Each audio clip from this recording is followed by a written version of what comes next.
Always there is the hunter, the hunted, and the trap. Traps are of many kinds, of wood, of steel, of words. But this time the trap is a city. Dr. Richard Kimball, 2 years a fugitive, is about to enter the trap. Why is Stafford, Indiana, a death trap for Richard Kimball? Because here 1,000 people know him. This city is where Richard Kimball lived for 33 years.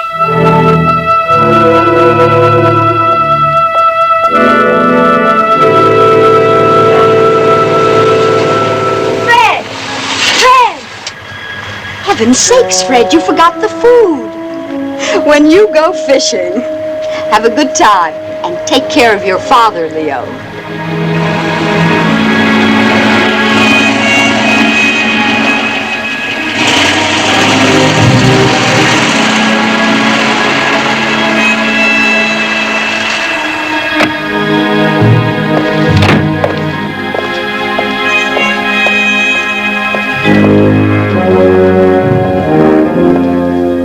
This is the neighborhood which Richard Kimball knew as a child. Here, the house in which he grew up. Now, in time of desperate trouble for him, a stopping place within a city of danger.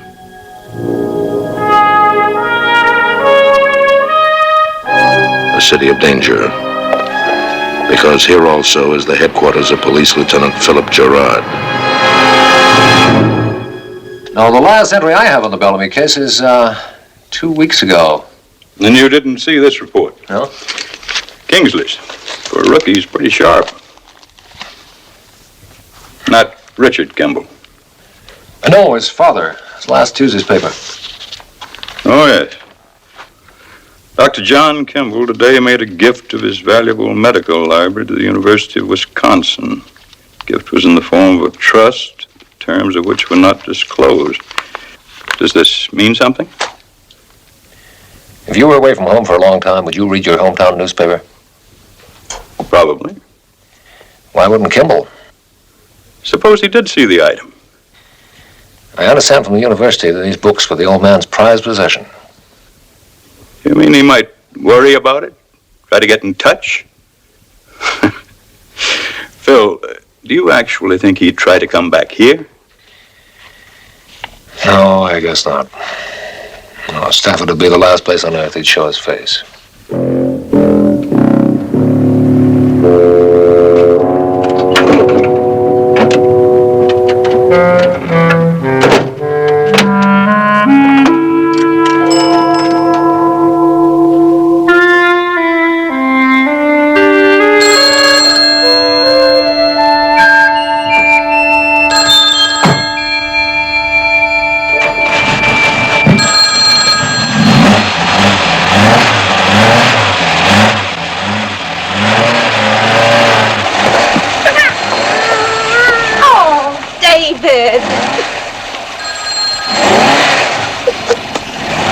Is that the phone?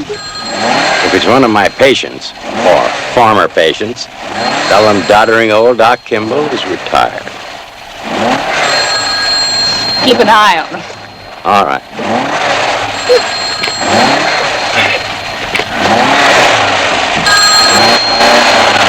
Hello?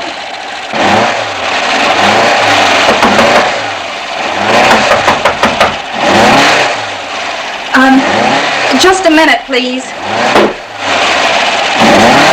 Ray? Ray? I can't hear myself think.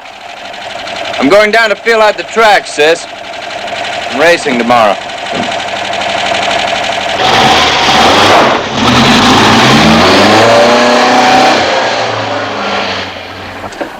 Hello. Hello. Hello? Donna? Yes? Sis, this is Dick. Dick. Dick, is it really you?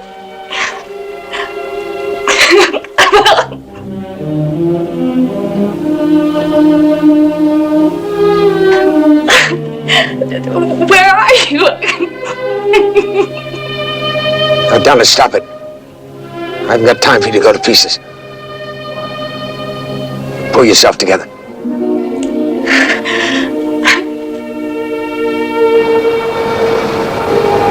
How are you, sis? I'm all right. What's wrong with Dad? Oh, he's all right now. It was a heart attack. No, he bought the house out here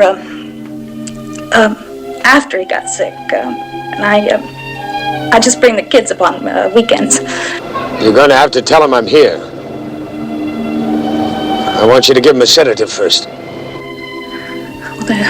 There are all sorts of bottles. Find the one marked Pronestal. Pronestal, I remember that name.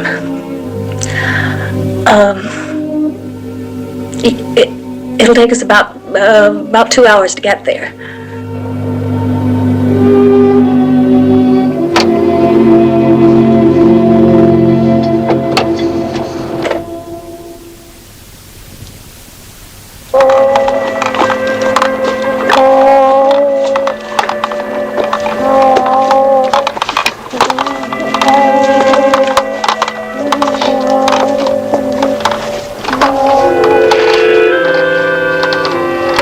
This year, it's scuba diving. What's the matter? The house in town burned down? Well, it was the phone call, wasn't it?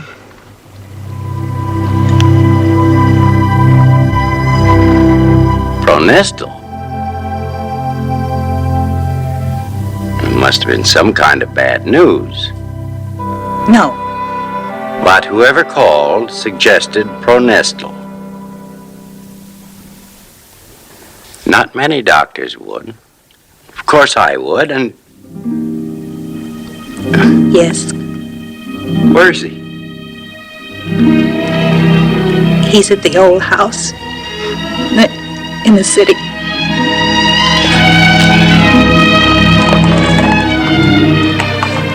Mommy, you saying goodbye to Grandpa? No, David. We're all going back to town.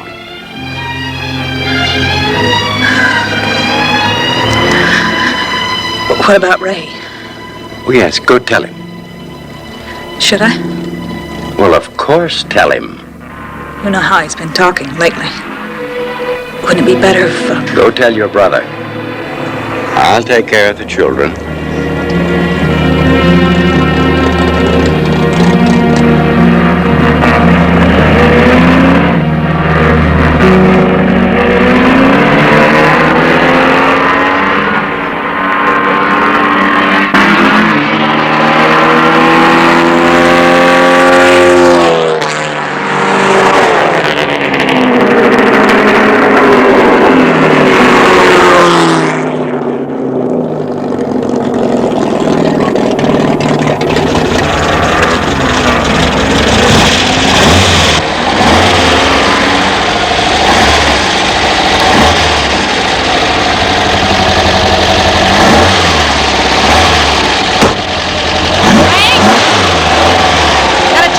What's up?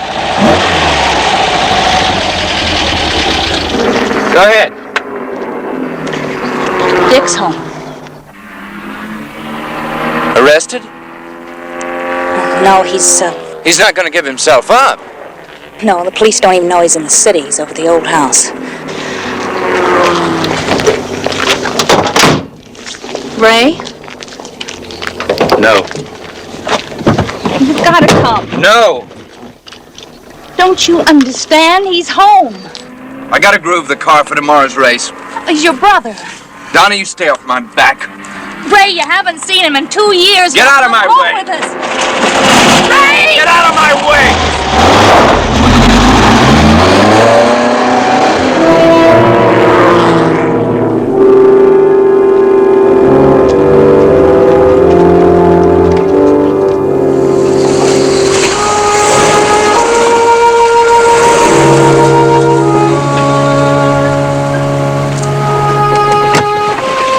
Grandpa said he wasn't coming here anymore. Ray should have come with us. He should have come. He should have. Donna. What's the matter, Grandpa? I hate to take medicine. Just like you. I want to go in, Mommy. Donna, you take the children home. Now here, let me help you. No, I'm all right. I want to go in, Mommy. No, we have to go home. Daddy's waiting for us.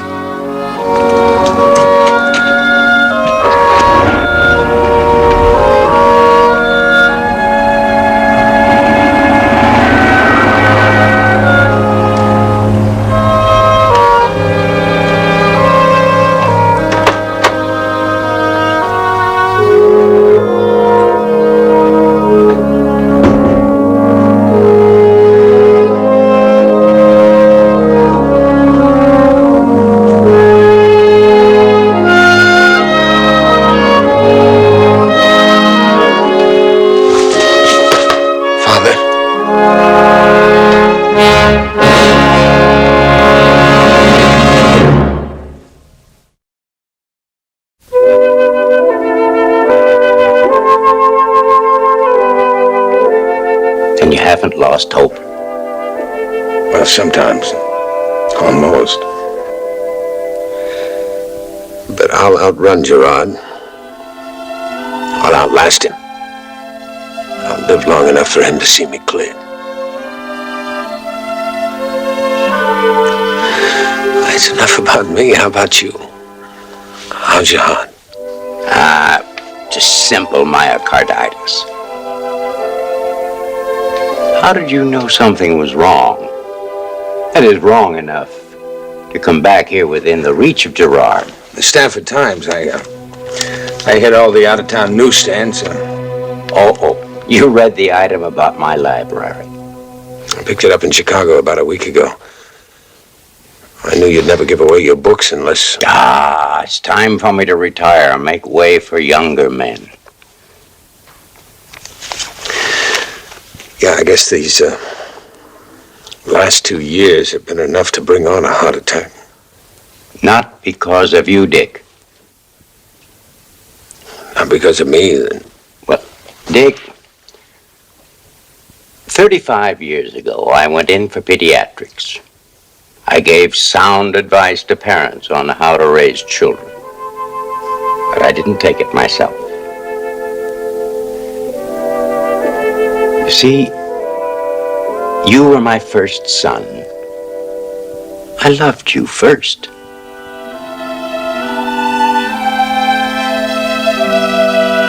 And I'm afraid I loved you more. Well, you were stronger, you were brighter, you were more fit to be a doctor, and it was you my colleagues patted on the head. Not your brother. Never your brother. What does that have to do?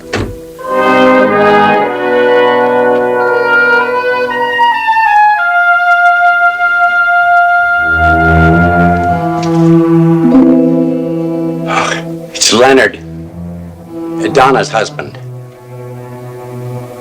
Dick, didn't you hear me? It's Leonard. Donna must have told him. What? Now, you don't think that he would... All right.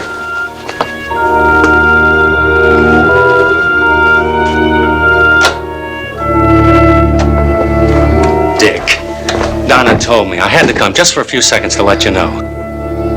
Thanks, Len. You know, we're still hoping and doing what we can with all the money we can spare. The lawyer, too. Just hold on. We'll find the man who did it. I appreciate it, Len. It's good to see you. I'm flying east on business tonight. Now, is there anything else I can do? No. Donna's in the car with the kids. I'll run them home. She can't wait to come in.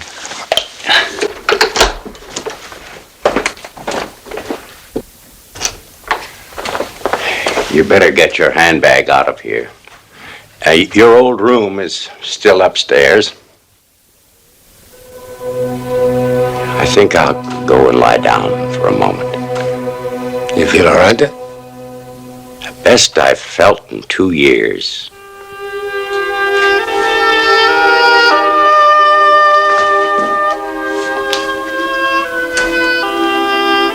Dick, I'm glad you came.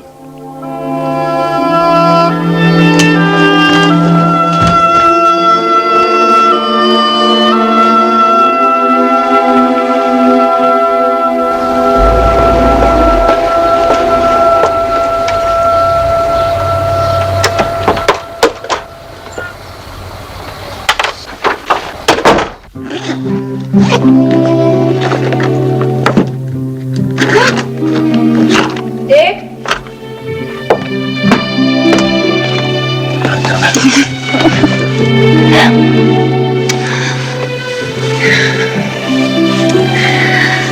Well,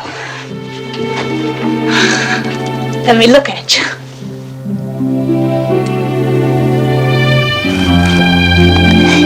Your hair's different. They're looking for a man with gray hair. I thought I'd make it tougher for him. It was dangerous, your coming here. You could have called. Yeah.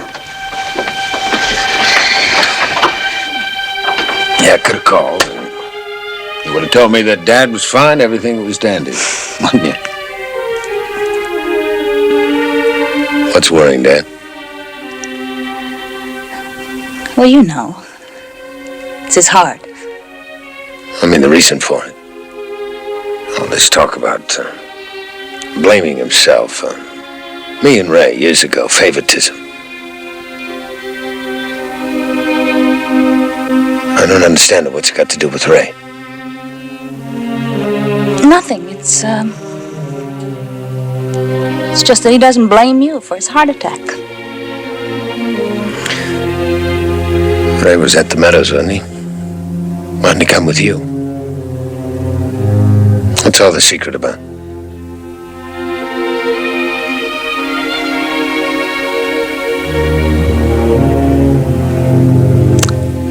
All right. Sometimes I think Ray doesn't care whether he lives or dies. Come on, I'll make us some coffee.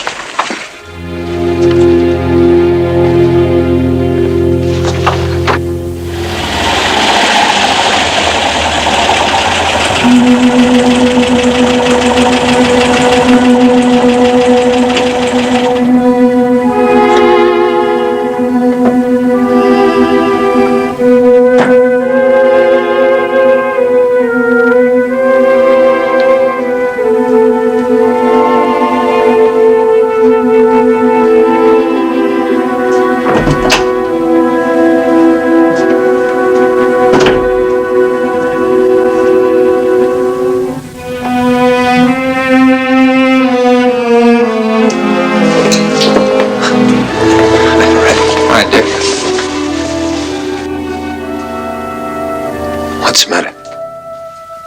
What do you mean? Well, I didn't sneak back like a thief after 2 years for this kind of greeting.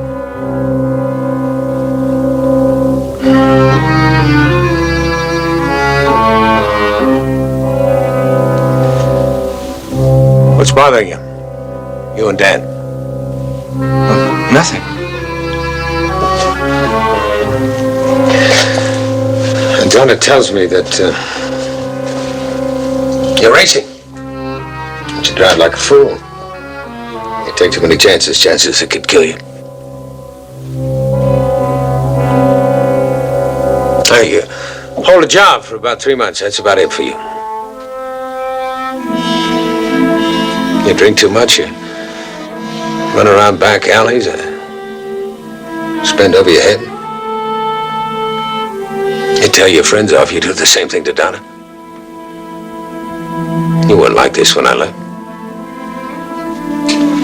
I came back from the Meadows to say hello. Donna thought I should. You look okay.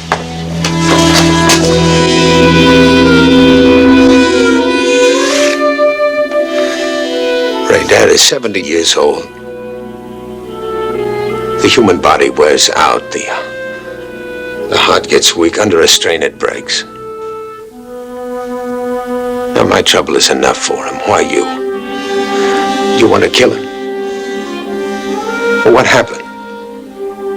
You. What? Did Donna tell you I didn't get married? Well, she told me that you and Betty broke up, but not on account of me. After 10 years. We didn't get married in high school or college. We were the sensible type. We waited till I got my degree. And then we waited till I became a real live engineer. And then we waited till the right job came along. And finally we bought the ring. And then 2 years ago next month, she left me. On account of you.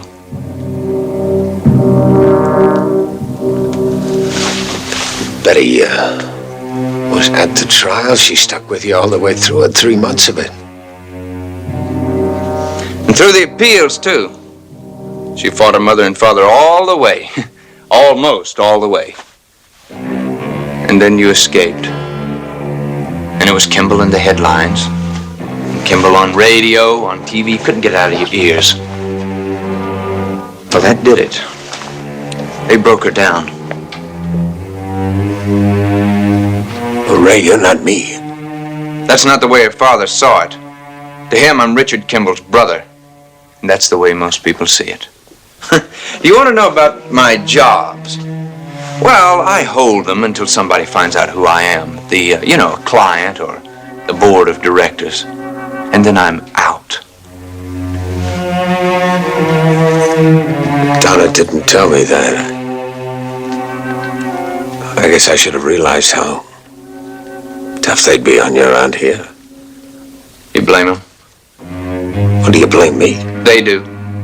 They followed the trial. They read the newspapers, the evidence. They knew you and Helen were arguing and fighting. They think you killed her. That's a lie. My last boss believed it. They all believed it. Do you? The jury believed it. I'm asking you. The appeals court believed it. Ray, I want to know what you think. What do I think? What difference does it make? All I've known is that all my life has been you first and me second. Dad was always for you first. He never cared about me. Ray, that isn't true. That's another lie.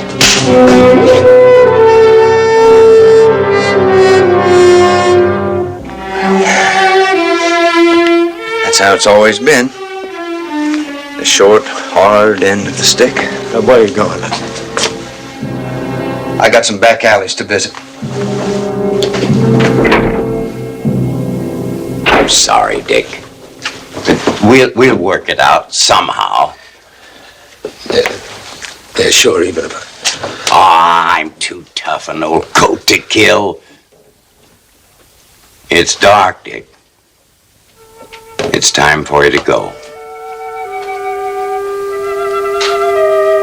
I can't, Dan. I had to work this out with Ray before I go.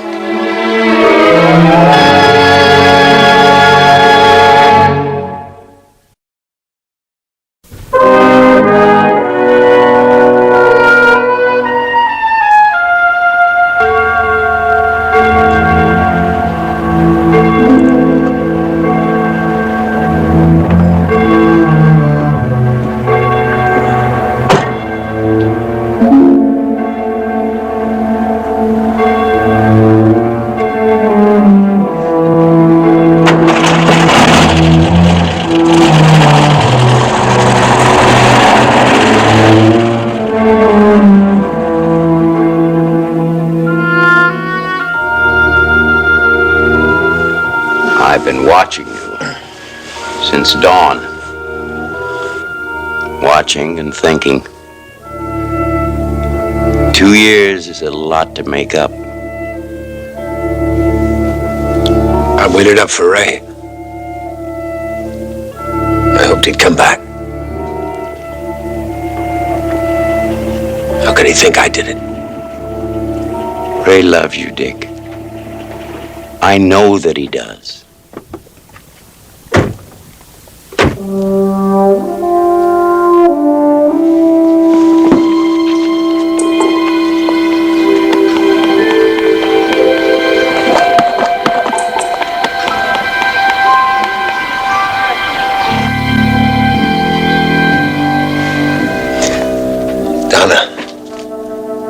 I told her I wanted to see the children. Well, so long as they don't see you.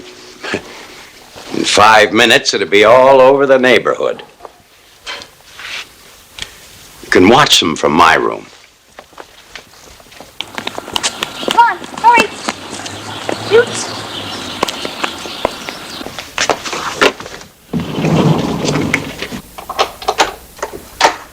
All right, you can play in the house. But remember the rules. Let Grandpa rest and stay out of his room. And don't tear anything up.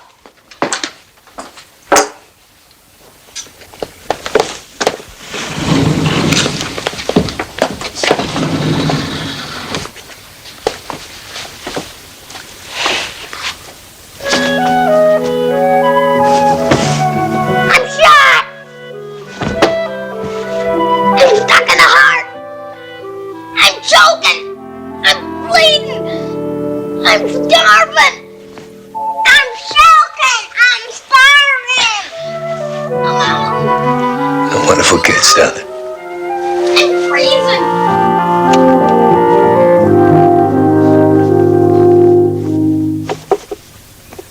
A mountain! A mountain! I'm shocked!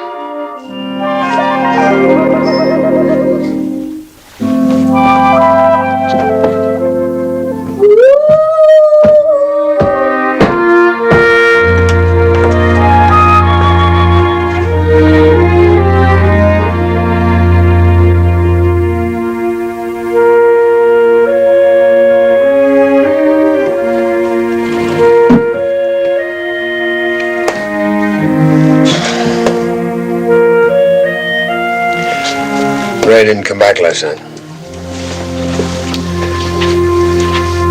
I've got to see him tonight before I go. He's probably out the meadows. He's racing this afternoon again.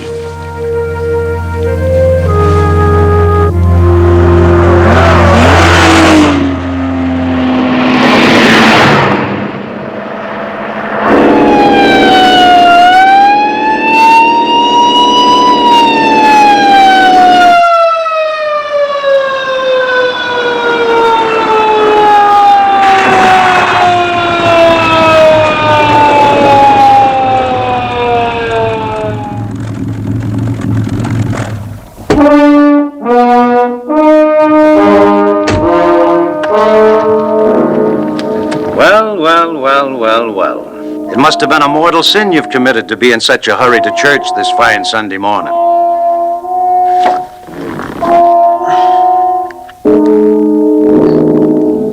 It's a license to drive, not to commit murder or suicide. Go to the station. I'll be right behind you.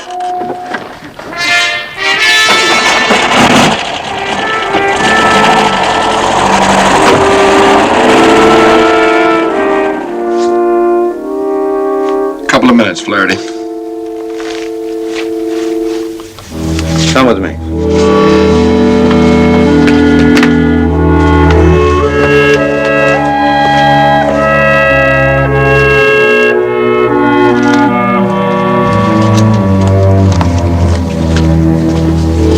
Lieutenant Gerard?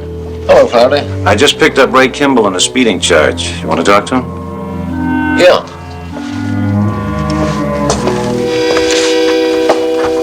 Come in, sit down.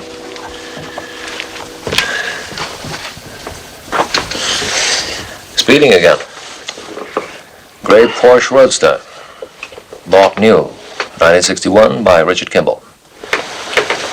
License number 2U6987.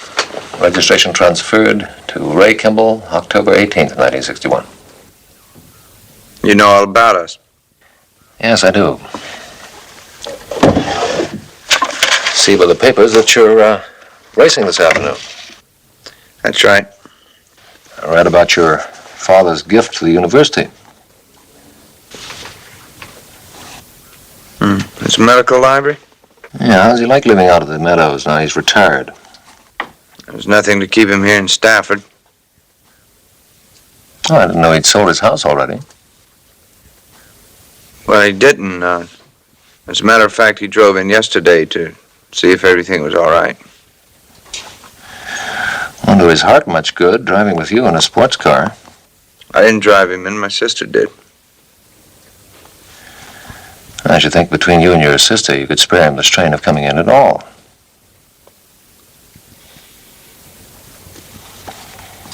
And you say you're racing today? Yes, why? Well, I thought drivers tuned and babied their cars right up till starting time. Why did you say you came in? Ready for him, Lieutenant. Yeah, all right. It's going to be $50 or 5 days this time. I got the $50. Oh, by the way, Gerard, my brother's hair's gray.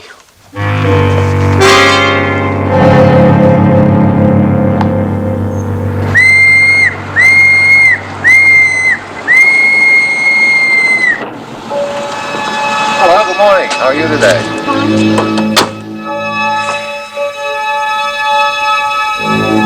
Gerard.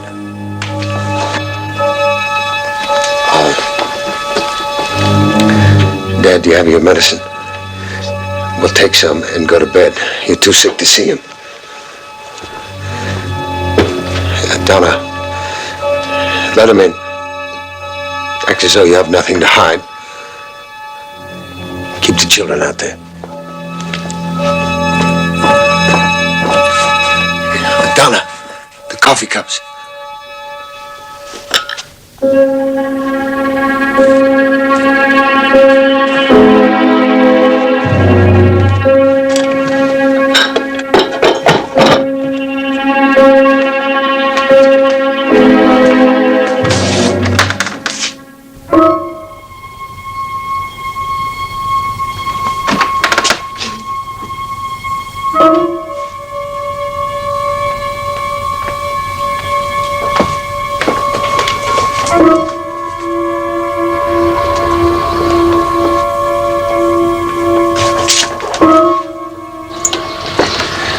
I'm glad to see you get your hands as dirty as my boy.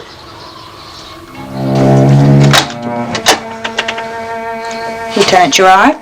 Good morning. I wonder if I might come in for a moment. It's official, I suppose so. Thank you. David, you and Billy play outside. Have you heard from your brother lately? Richard? You certainly can't expect me to answer that. No, I suppose not. Then why are you here? Well, not to search the house. I need a warrant for that. I understand the doctor has moved out to the meadows. Retired.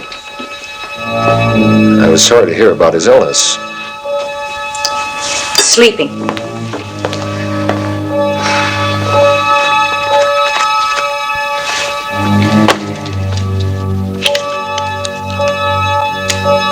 I talked to your brother this morning.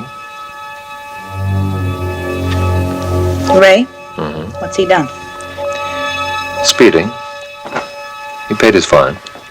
I haven't seen him today. You all came in, didn't you? The children got to be too much for my father. I'm taking him back this afternoon. I don't know what the point of your visit is, Lieutenant. Mommy! Mommy, we're hungry! Can we have something to eat? Last night you promised ice cream, and if we played in the yard, you promised ice cream. David, stop that. Now, we have company. As soon as this gentleman leaves... But I'm starving, and Billy's starving, and you promised.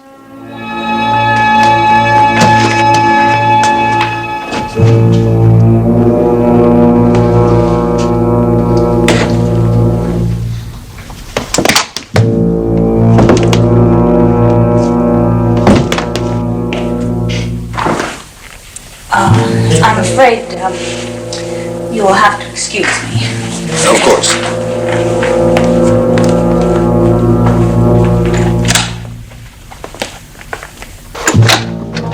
Do you want me to give you a shoe shine? No, David. A man doesn't want to shine and you want lunch. It's real good shoe polish. You give me a shine the next time. Wait a minute! Wait a minute!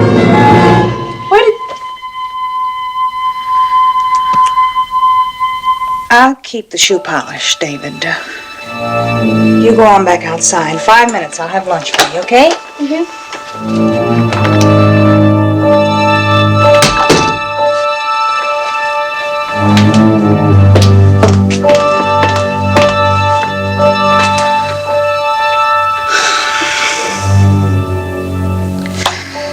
David must have found it in your bag upstairs. Gerard could have seen it. He didn't. I wonder what brought him here. Ray was picked up for speeding this morning. Gerard talked to him. I don't mean that Ray would. I know that. Donna, I gotta talk to him. I've gotta see him. Will he be out at the house today? Probably. He's racing this afternoon. I could take you out in the car. That'd be safer, Dick. Be transporting a fugitive. I'd be protecting my son.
Where's Ray? He must be down at the track. Get him and bring him back.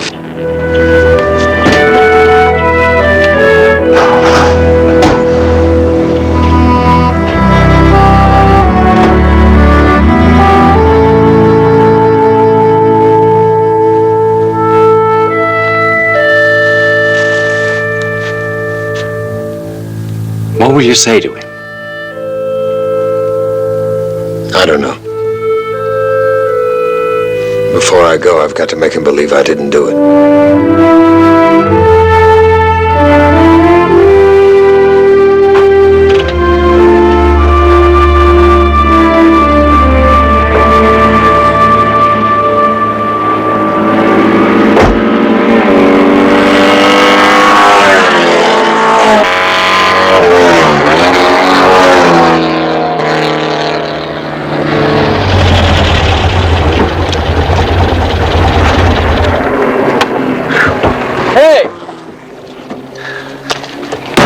I thought you were all in town.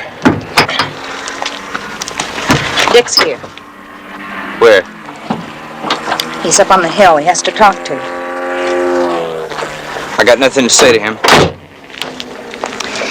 He's going as soon as it gets dark. Well, good. Let him go. He is your brother. I'm not gonna see him. I got time for a couple of more laps. Dear God, don't do this to him.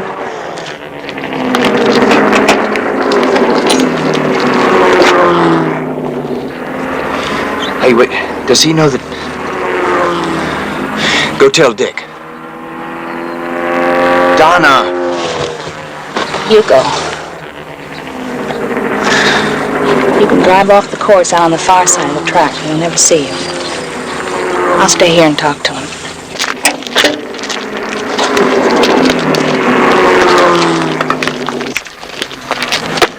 Hello. Are you going? Yeah, I'm going around a couple more times.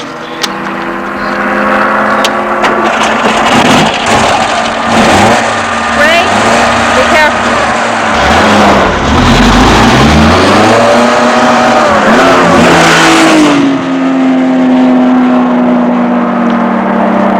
Why are you following me?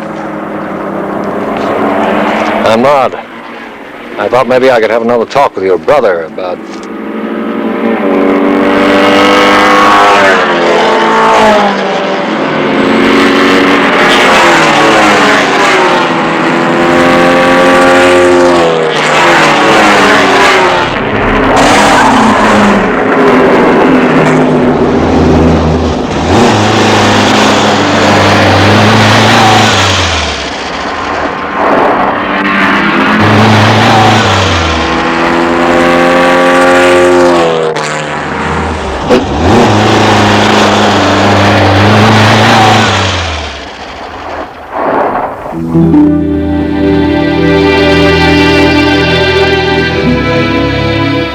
He's coming. I think it'd be better if I saw him alone.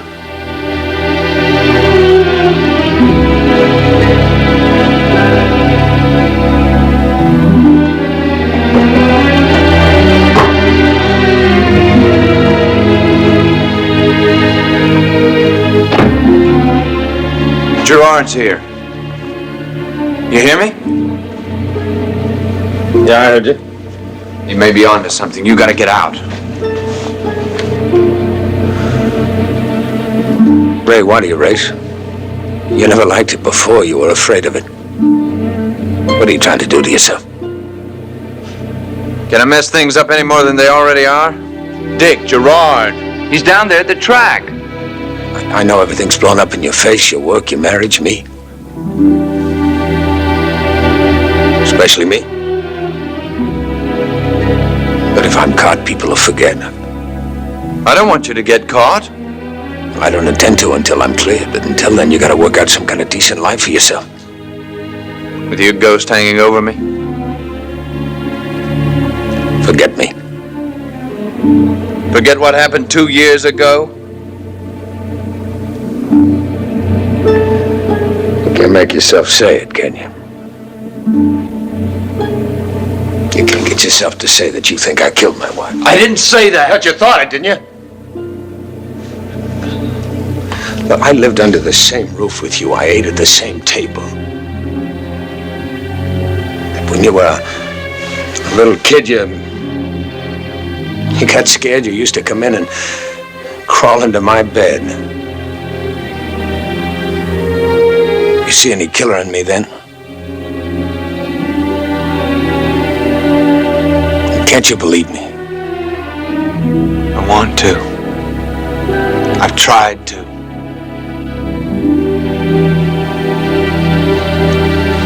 But you can't. Dick, I want to believe you. Make me believe How? you.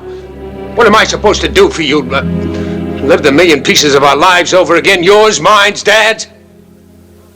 What, supposed to live them over so they add up to you believing me? Prove it to me!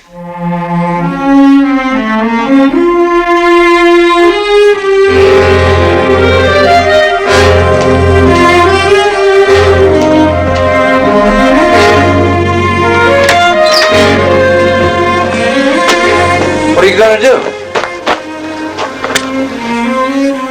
I'm gonna prove to you that I'm not afraid to die. Dick, you're out in the open. Where are you going? Down there. Gerard's down there. I know. He'll take you back up to state prison like he did before.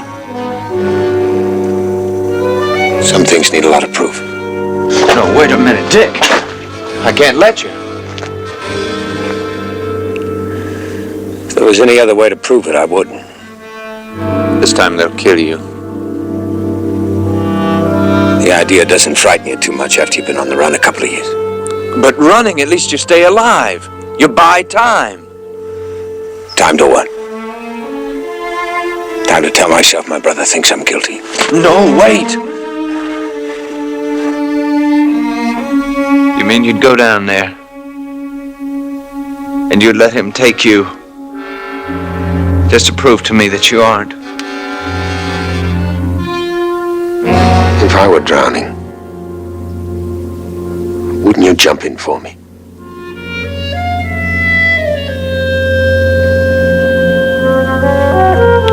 Oh, Dick. Let's don't go down there.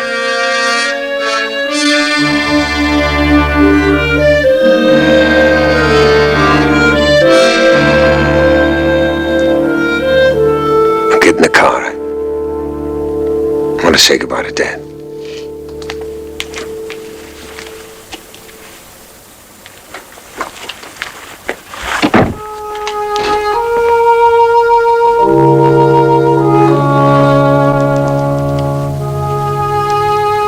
Is it all right? It's all right.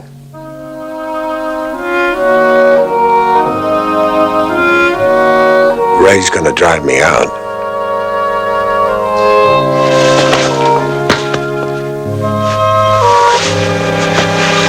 Dick. My books. They were a gift to the university on condition that they be returned to you the day that you're cleared.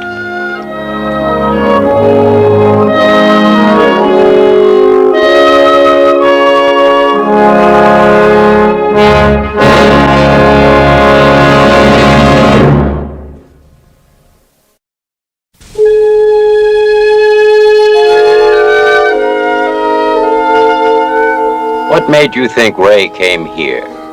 I don't know. He entered in the race, but then he didn't show.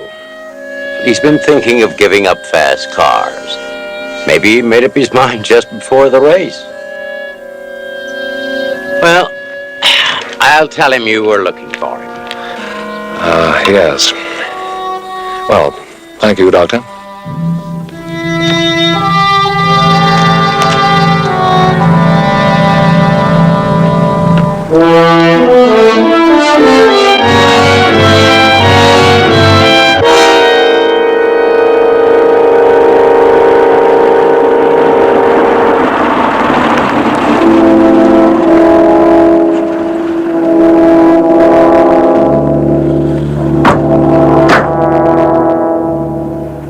Home is the sailor, home from the sea, and the hunter home from the hill. But for Richard Kimball, not yet. Not yet.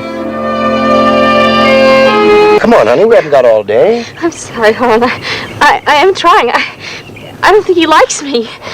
Harlan, don't push her. Come on, sis, up you go. Remember, society page on Sunday. Publisher's wife shows off new jumper. So smile, sweetie. It's only a horse. Come on, honey, try again. Here. Connecticut, green trees framing the homes of the wealthy and the near-wealthy. Gracious living with roots deep in the past. And without roots, interstate fugitive Richard Kimball. Come on. Easy, boy. Oh. Sanford, would you come here a minute, please? Easy. Would you, give Mrs. Guthrie a leg up on that horse? Easy, boy. Whoa, whoa. No, easy. Well, that's a lot of horse, Mr. Guthrie. Why don't I saddle this one up? No, she likes that one. Easy, boy. Easy. Easy, boy. Oh!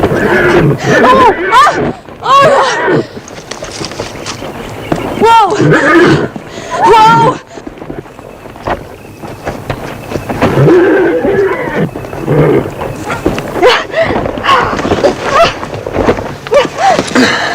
Are you all right? Yes, I'm all right. Sis, are you okay? I'm fine. Are you sure you're all right now? Yes. I hate to be a nuisance. My big foot got caught in the stirrup. Hold it. That'll make a good picture.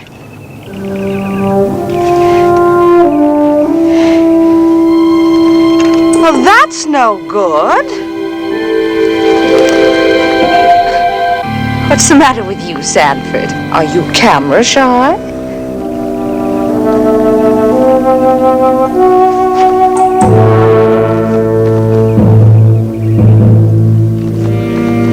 Mrs. Guthrie, forgot to tighten the girth. Oh. Well, she didn't saddle the horse, I did. I'm sorry, dear. Well, it wouldn't have been a very good picture anyway. Maybe not the front page, but great for the obituaries. Well, listen, Carol and I have to get to the office. You'll be all right now. Oh, sure. Thank you, Sanford. Bye, sweetie. Bye, dear. Bye, sis.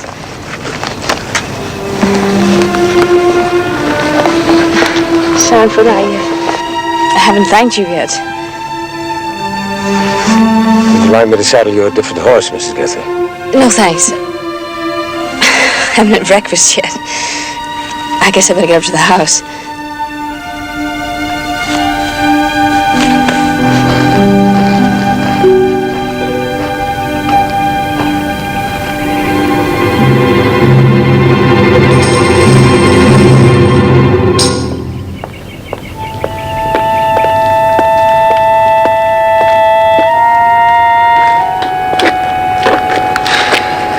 I really fumbled that, didn't I?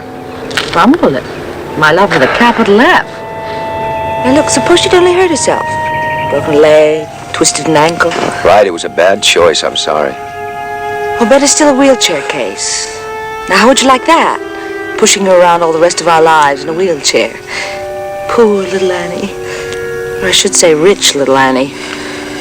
Her house, her newspaper. And you.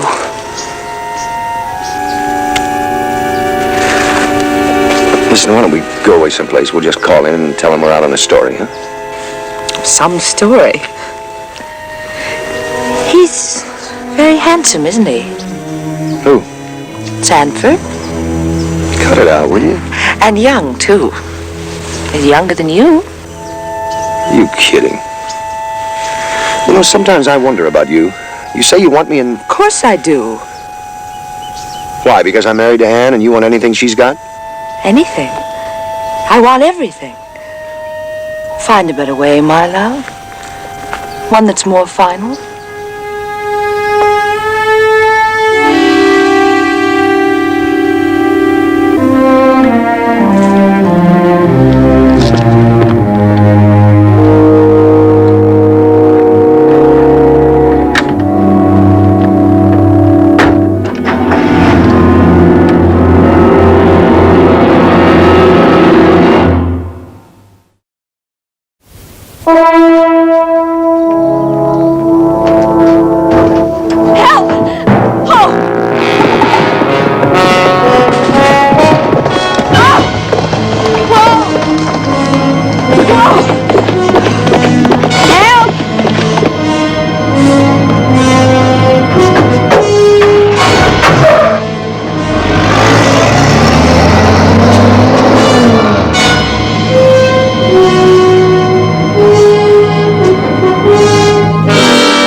Mrs. Guthrie!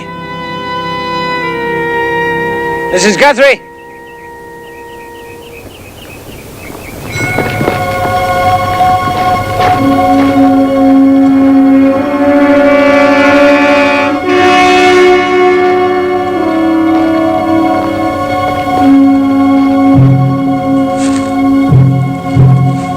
Mrs. Guthrie!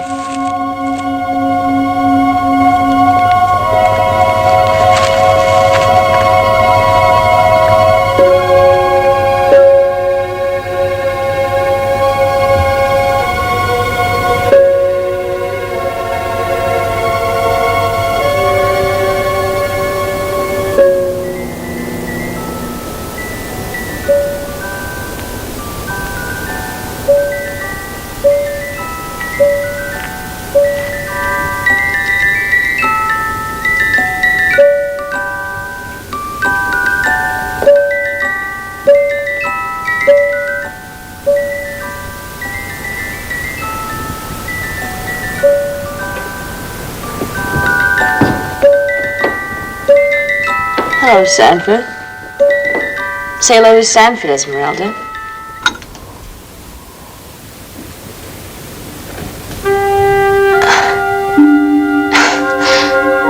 I'm hooked by this place. It's a fact. I used to sleep here when I was this big. Anytime I put my foot in it, I come here. And I put my foot in it, always. Oh, sorry, come in.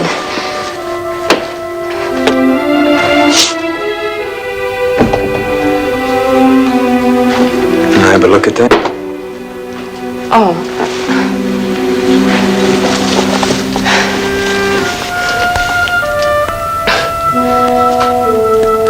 Is it hurting? We had quite a fall, me and Humpty Dumpty. Harlan rides like a centaur. So does Carol. But me? It's ridiculous. Carol and I were both brought up in the horsey set. Come from a long line of people who love to ride and shoot. And she does beautifully. Any other, bruises? Pain? You sound like a doctor. Just an old Boy Scout. I got a merit badge in first aid. How about hysterical women? You're not hysterical. Let's get up to the house and have this taken care of properly.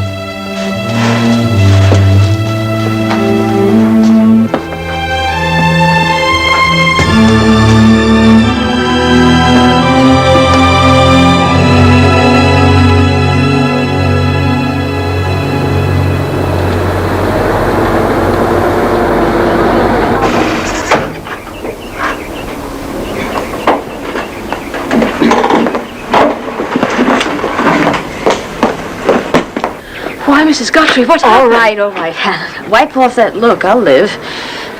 It's the new jumper. I tried, but I don't know the magic words. Hannah, please.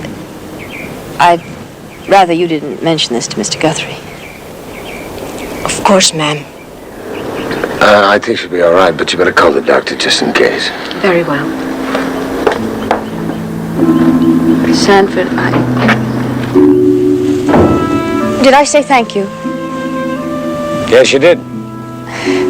Well, it doesn't hurt to say it again. Thank you.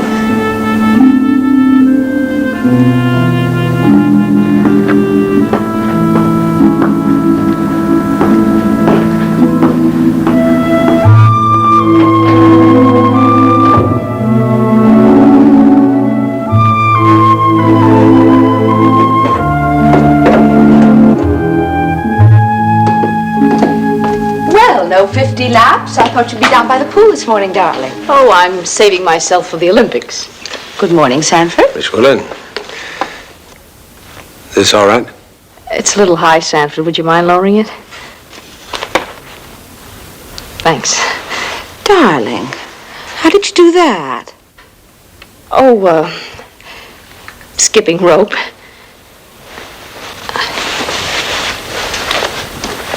Well, don't tell me that's you Sis painting. Mrs. Guthrie. Oh. I'll do that. Thank you. Sanford, I have a strap on my bathing suit that's always bothered me. Will you fix it for me?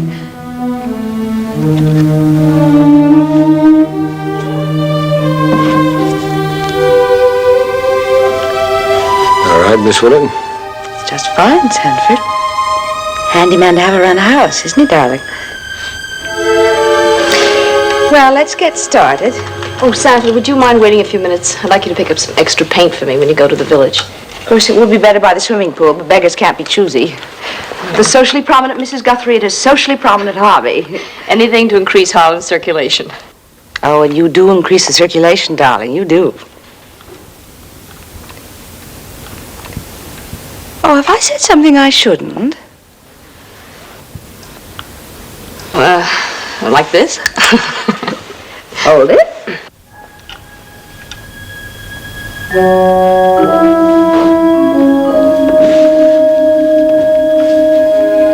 something wrong? Here's a mess, isn't it? No, darling, just figuring the angle.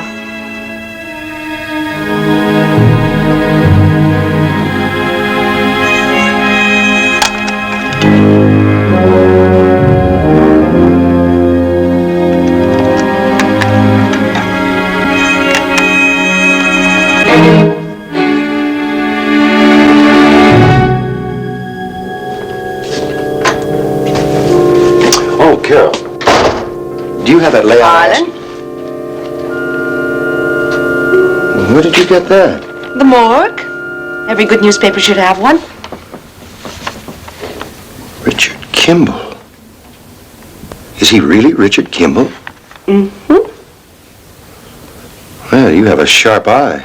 I'm a photographer. No wonder his references were so good. He wrote them himself.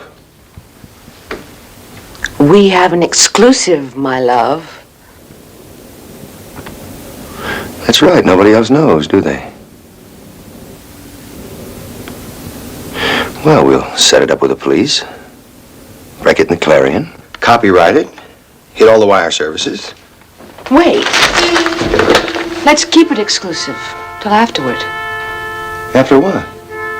Well, nobody knows but us. Isn't that what you said? Yes. Oh, Harlan, you need a diagram? What are you talking about?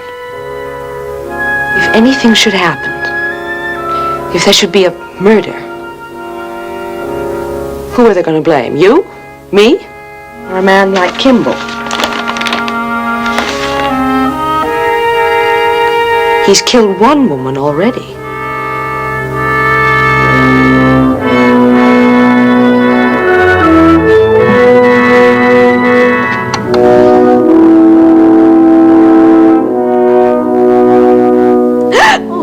Honey, please. Now, it's not going to hurt you. Here, just touch it. Go on. Feel it.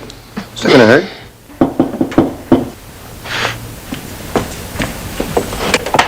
Oh, Mr. Sanford. Anna? Good morning, Sanford. Come on in, please. I'd like to talk to you. Good morning. Good morning, Sanford. Are you as handy with guns as you are horses? Well, I can manage it. Well, good. I have a new job for you. A new job? Tell him, Harlan. Sanford, you're to take me in hand. Horses, guns, the whole works. You didn't leave me much to tell, did you? I'm sorry. You see, the trouble is I'm too demanding. I suppose it always happens when a husband tries to teach a wife something. Too much tension, you know, emotionally involved. That's bad. I want her to be perfect, so I push too hard. It upsets her, it upsets me.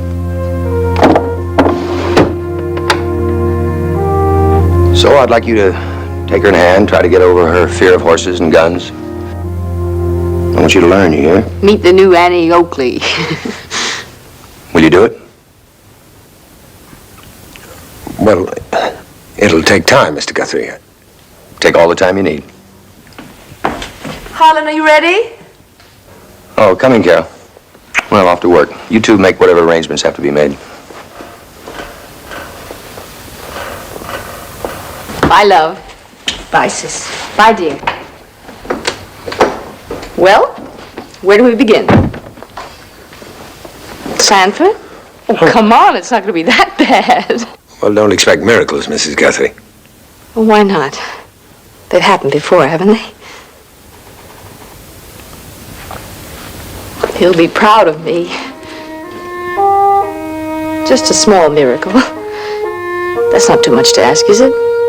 A small miracle? No, it isn't.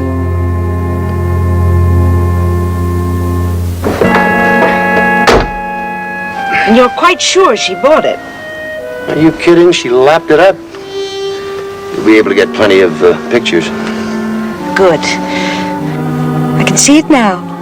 An affair. My sister and the riding master meeting in secret.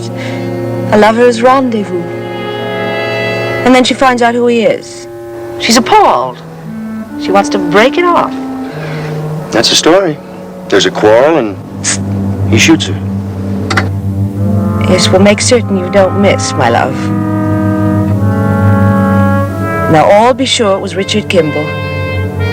Poor bereaved Harlan Guthrie. Don't worry about me. Just make sure you cry at the funeral.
You still feeling stiff? Not at all.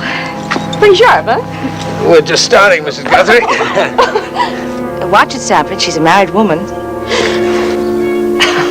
No hands, Miss Willard. Miss, that's the key word with me. I'm not married. Is there anything you can teach me? Well, Annie, how's it going? As if I can't tell by looking at you. Carol, I took a jump. He wanted to balk, but I was firm. Kicked him in the teeth and over. We'll have to try that sometime, won't we? Every time, Miss Willard. Annie, I've been thinking. For the dinner party tomorrow night, how'd you like to wear my Dior? Me? Oh, that's pretty fancy. I don't think Harlan would like it. Oh, don't be a mouse. He'll flip. And anyway, it's your money that bought it. Carol, it was Father's money. I've told you. It's yours as well as mine. Well, not legally, dear. Well, you did what you were told and stayed home. It's yours. The loving daughter. While little Carol roamed the wide world. Well, let that be a lesson to you, Sanford. A rolling stone gathers no loot.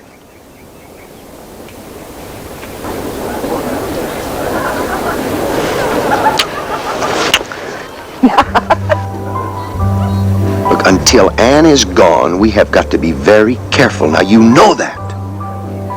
Until Anne is gone.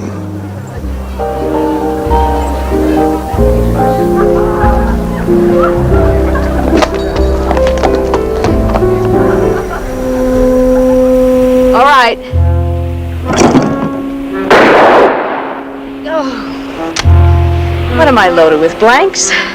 Here, let me. Pull.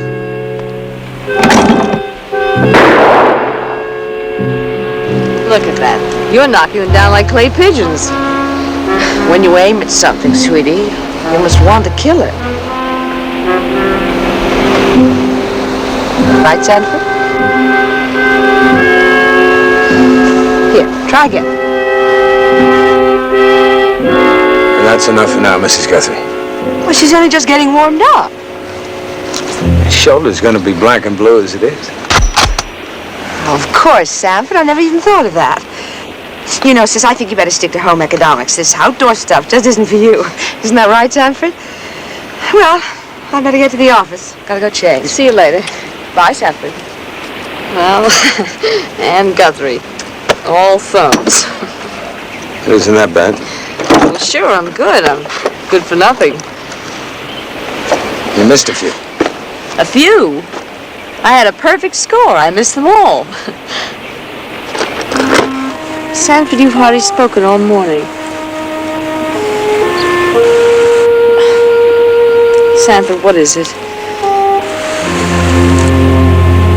It's probably none of my business, but since you brought it up, you Your sister and Mr. Guthrie, they see a lot of each other. They work together.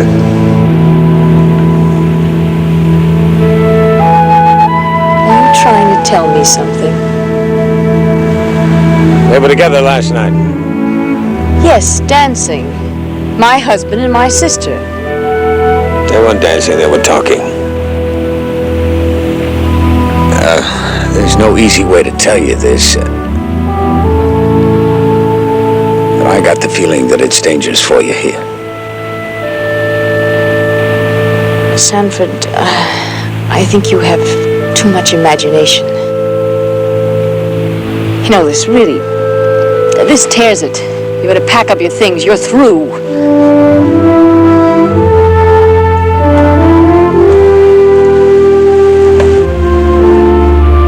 So how you doing? Knocking him dead?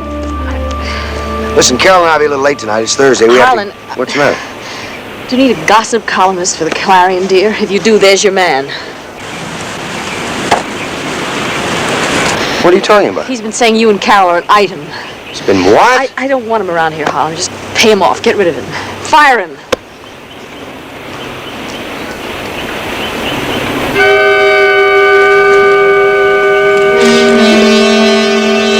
What have you been saying to her?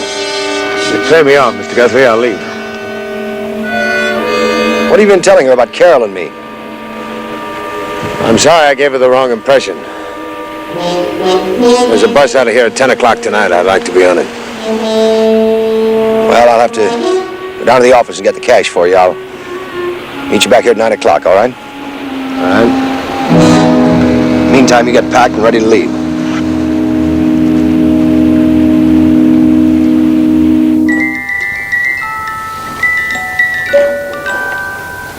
It isn't true. What Sanford said isn't true. He's lying.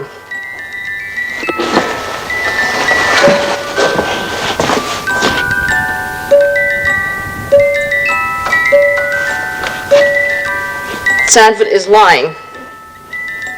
He's lying.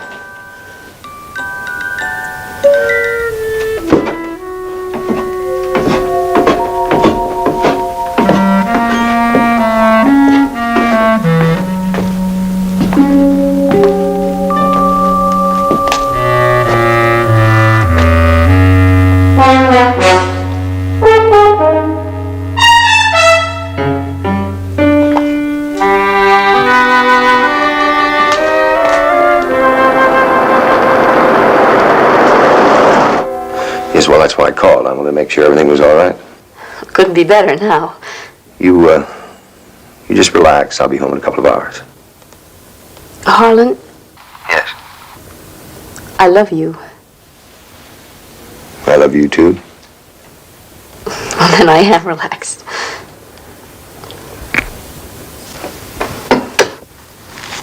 You think now? Well, it'll have to be in the next couple of hours if we're going to blame it on him.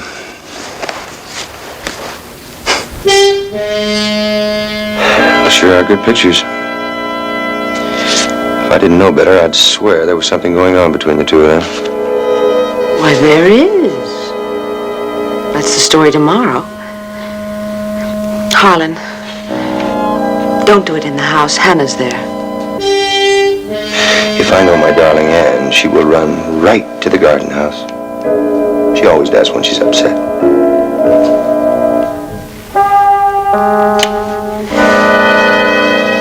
My love, you make sure she's upset. But of course.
Out slumming?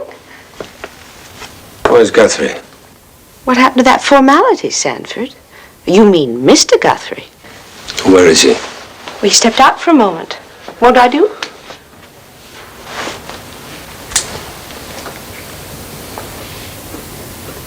Oh, I must have dropped that last night, mustn't I? How careless of me. It was, very. Sea Lane Motel. Owner's very talkative. He described you and Mr. Guthrie perfectly. Well, the name on the register's different, but I'm sure a handwriting expert won't have any difficulty. Now, Miss Willard, I know how much you love your sister. So you see to it that nothing happens to her. Because no matter where I am, I'd find out. I mean, if something did happen to her, if she died. I'd have to send this key along with a note to the district attorney.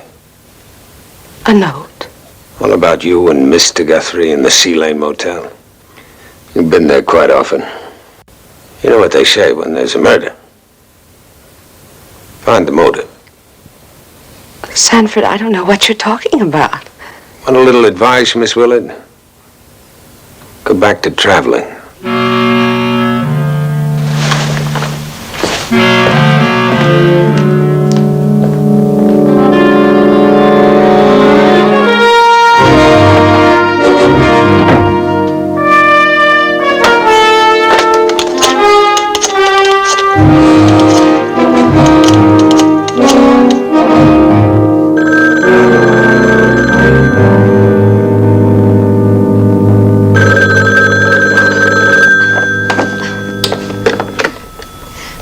Hello?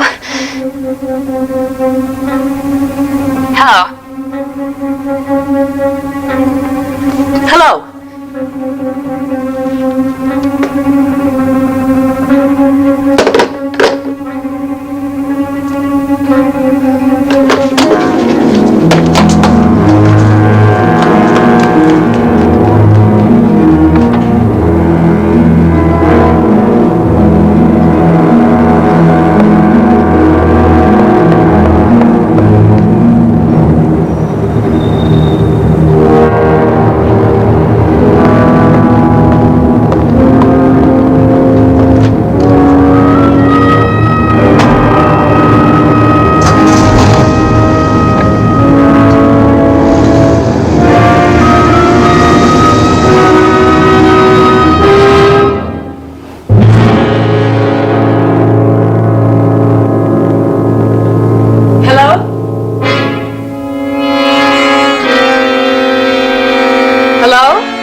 Yes.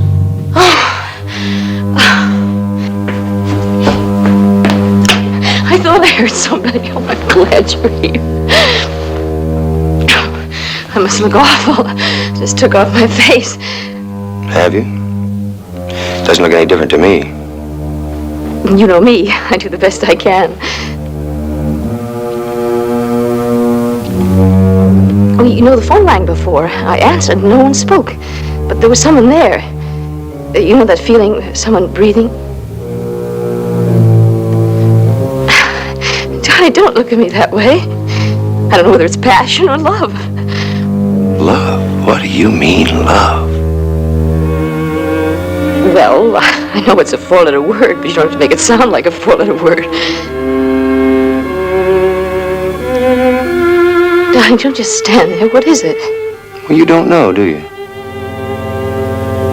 You really are stupid, aren't you? It's Carol and I. You think I married you for love?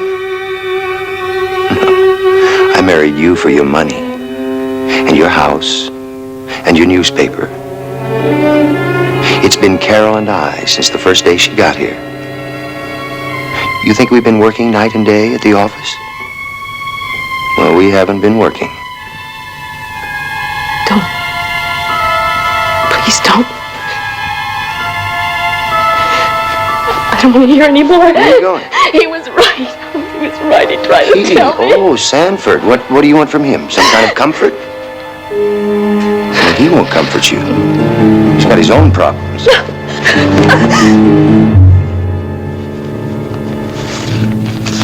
I want to show you something. Now look at that. See, you've got nobody to turn to. You're all alone.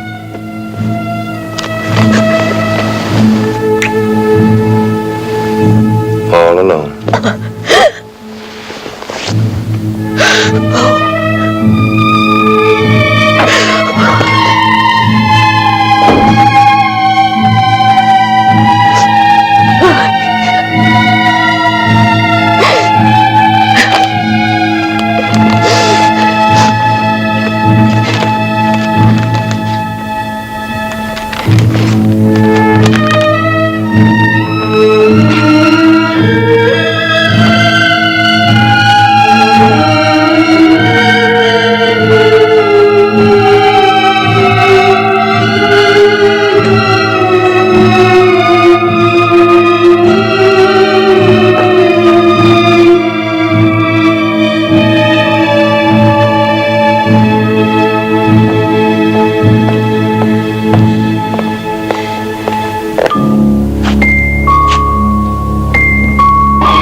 Guthrie?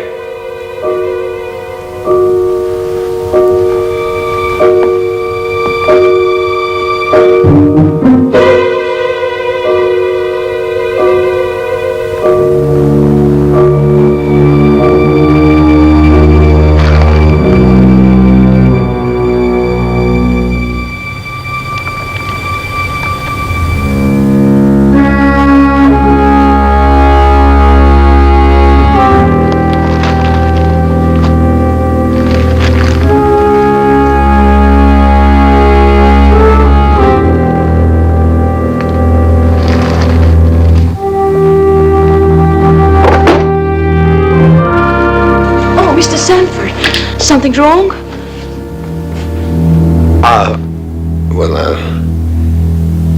Have you seen Mrs. Guthrie? Yes, I saw her from my back window. She was running. Where was she going? Well, I think where she always goes. The garden house? Yes, sir. Thank you, Hannah. Go back to bed. It's all right. Go back to bed.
No. Carol. Carol. Carol. Carol. Oh.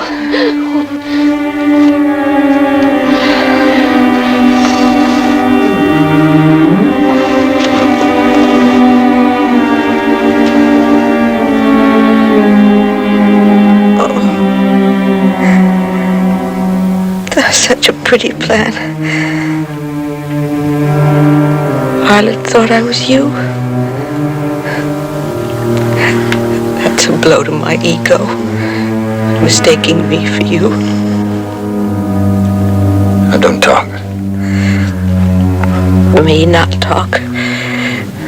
Might as well try and stop Niagara, Doctor. For some doctor. He's had his license revoked. I could sue you for malpractice.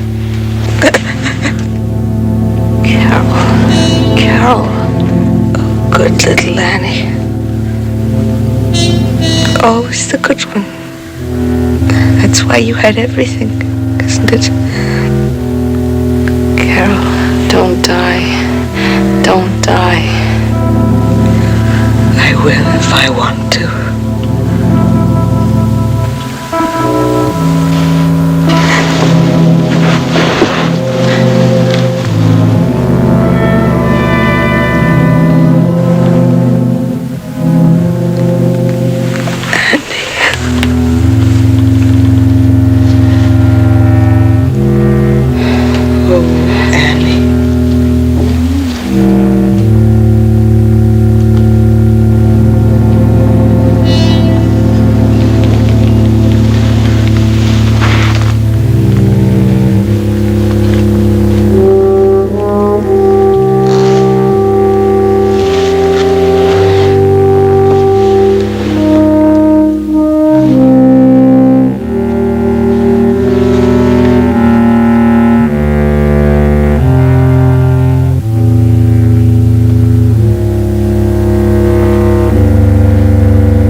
To me,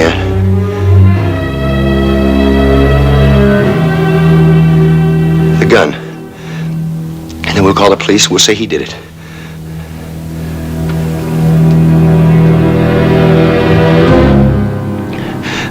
Look, he's a convicted murderer. What does it matter? You killed her. You meant to kill me. Look, I didn't know what I was doing, I swear. I was hooked. You know what Carol was like? She hated you. Anything that was yours, she wanted and she got. She's gone now. And I never loved her. It was just a fever. It's all over. Look, we're still husband and wife, and we can pick up the pieces. I'll make it up to you. I swear I will. Look, she's gone. She can't come between us anymore. Don't you understand? Who will you have if I go? You'll be all alone.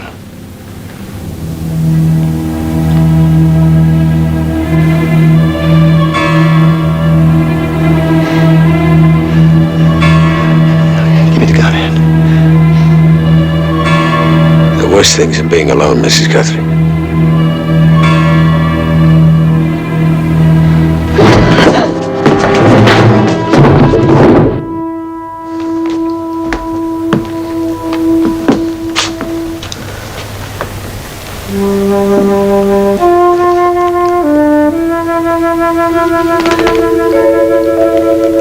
You'll be unconscious for quite a while.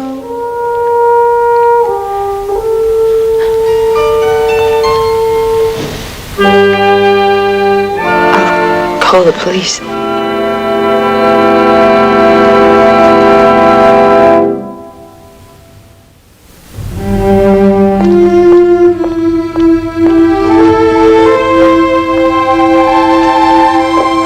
Are you all right? Yes. Mrs. Guthrie, when you call the police... I won't mention anything about you. It isn't true, is it? What Harlan said. What you're accused of in that newspaper story. No, it isn't. wish you could stay. Or that I could go. Mrs. Guthrie, you're going to be all right. Oh, I know. All my life before me. I'm still young. What'll I do? Edit the newspaper? Some editor. I can't even spell. I'm not good at...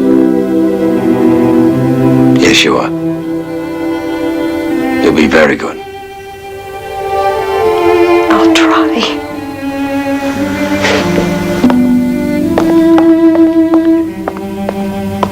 Tomorrow, the Westbourne Clarion will have a new editor.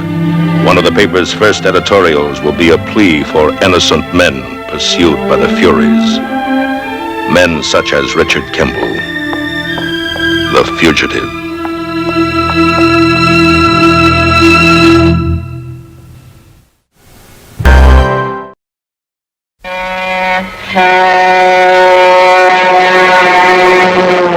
The name, Dr. Richard Kimball. The destination, Death Row State Prison. The irony, Richard Kimball is innocent. Proved guilty, what Richard Kimball could not prove was that moments before discovering his murdered wife's body, he saw a one-armed man running from the vicinity of his home. Richard Kimball ponders his fate as he looks at the world for the last time and sees only darkness. But in that darkness, fate moves its huge hand.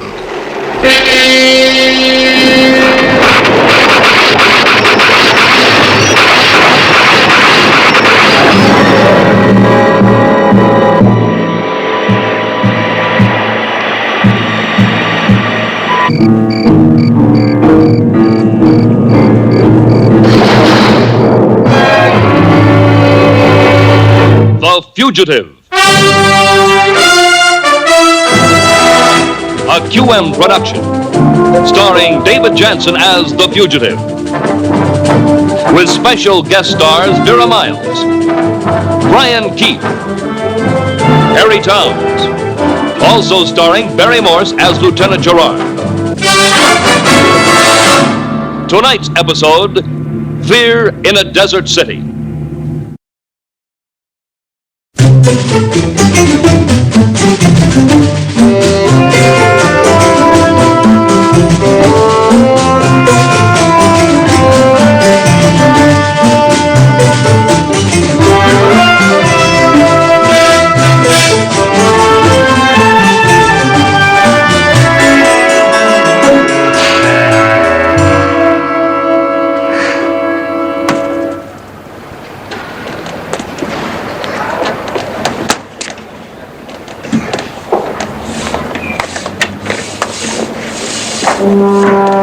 Now 6 months a fugitive, this is Richard Kimball with a new identity.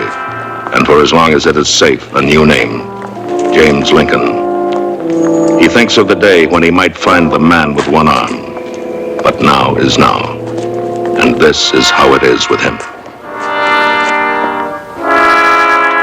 Another journey, another place. Walk neither too fast nor too slow. Beware the eyes of strangers. Keep moving.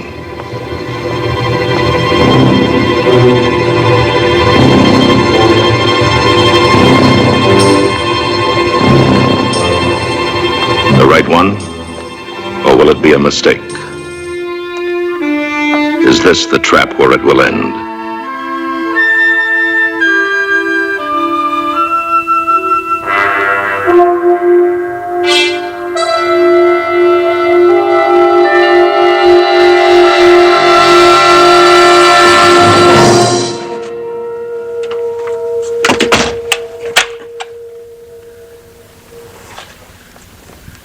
Safe for now.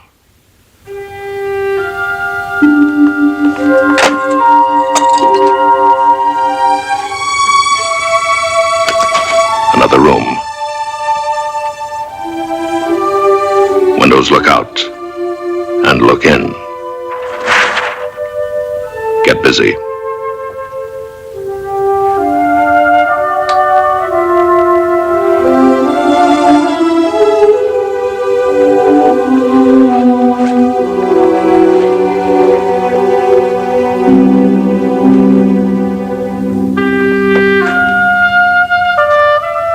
Look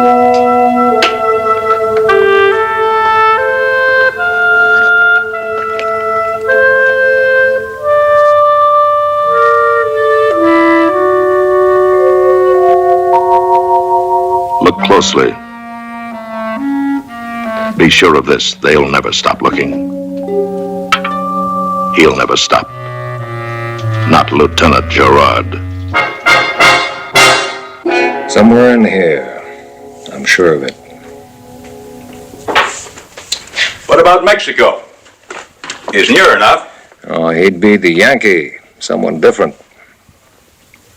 Gerard, when are you due for a vacation? I'm not taking my vacation, Captain. Later. I will later. East, south, Midwest. Every report verified. But by the time you arrive... One day he'll be there. Phil, from the very beginning, the arrest, all through the trial, the appeals, and the accident. Why? What is it about Kimball?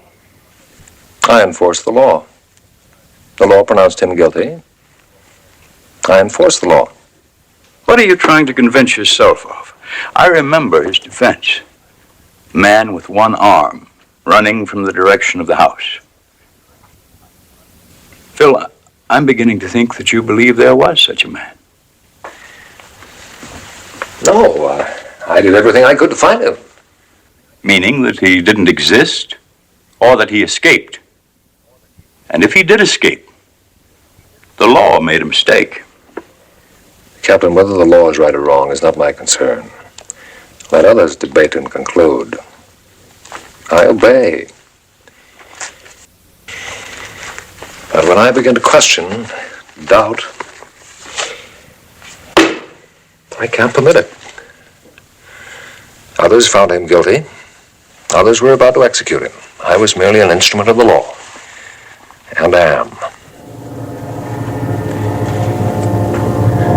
And Dr. Kimball must be found. Ready? A job. What will it be?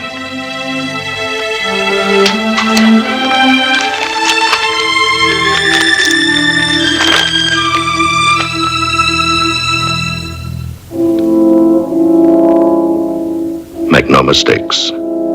Be ready for the questions and hope there won't be too many.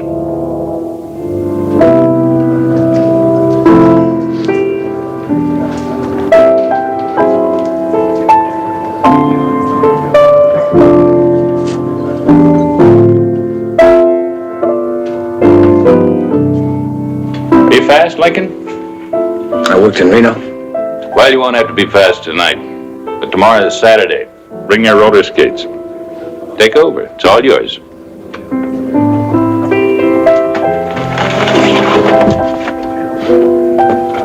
$75 a week. You'll find a vest at the other end of the bar. Is it Jim? Yeah, Jim's fine. Cleve Brown. But we won't shake hands because I might fire you tomorrow. The waitress is Evelyn and the lady at the piano is Monica. Introduce yourself.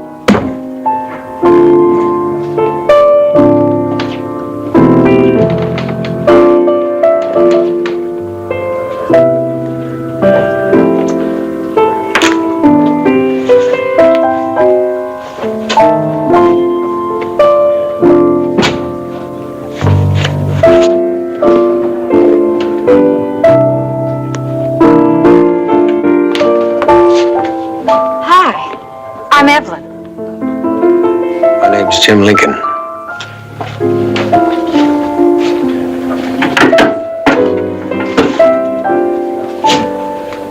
Oh, the boss said to say hello. My name's Jim Lincoln. Her name's Monica. Monica Well. Plays beautifully, doesn't she? Mm-hmm. Lovely, too, wouldn't you say? Wouldn't you say she was lovely? Very. Well, now, how can you tell? You just glanced at her. You got to look at her, Jim. Hey, Jim. Scotch and soda.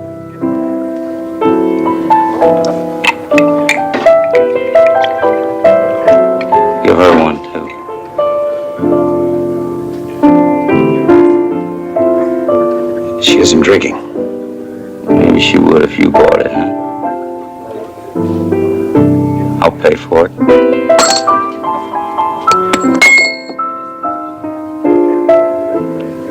She doesn't want to drink. You have one.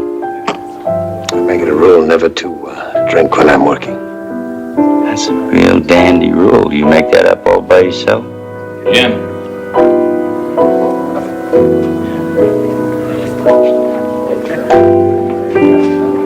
About now, I usually have a so-called meal from our so-called kitchen. You want something? No, thanks. You know that fellow back there? No, what? He's working pretty hard to make trouble. Jim, for the price of a drink, he can buy an audience. On Monday morning, he'll have to face whatever's bothering him. But this is Friday night.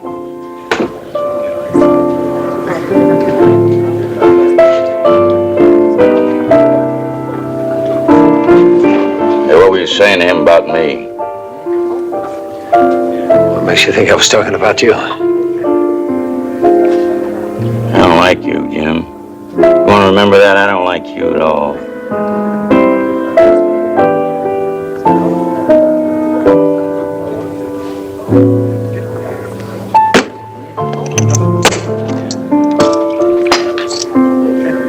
See you again, sweetheart.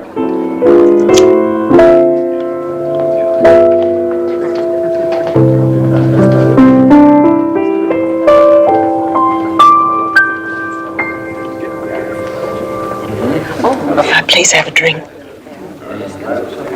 Anything.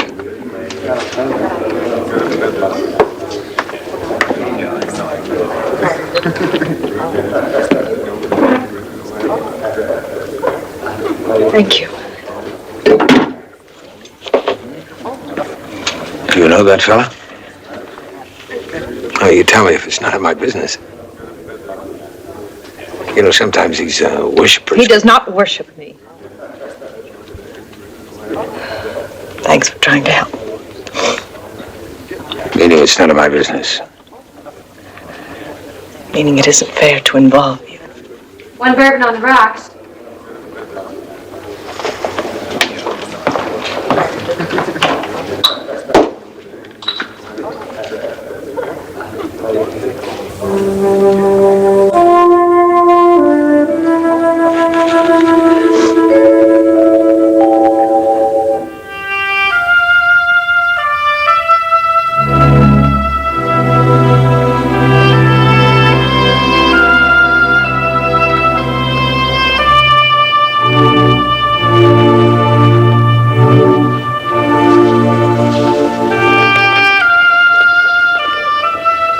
No!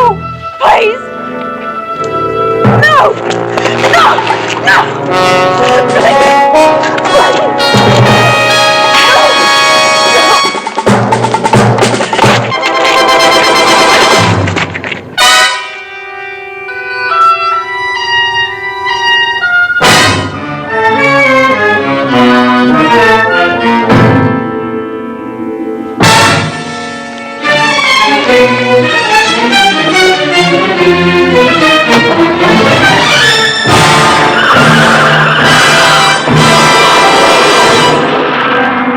Please. No police. You got a car? Come on, we'll get a cab. I'm sorry. I'm so sorry. I didn't mean to involve you.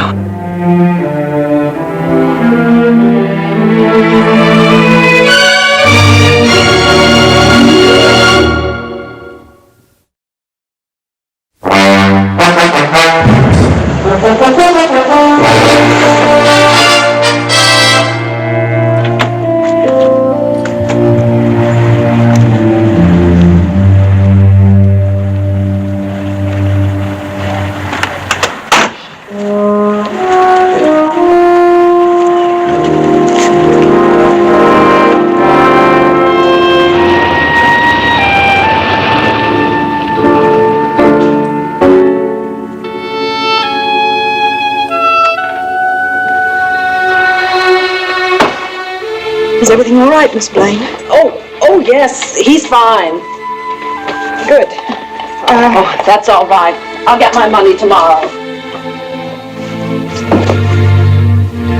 Oh, well, good night. Good night.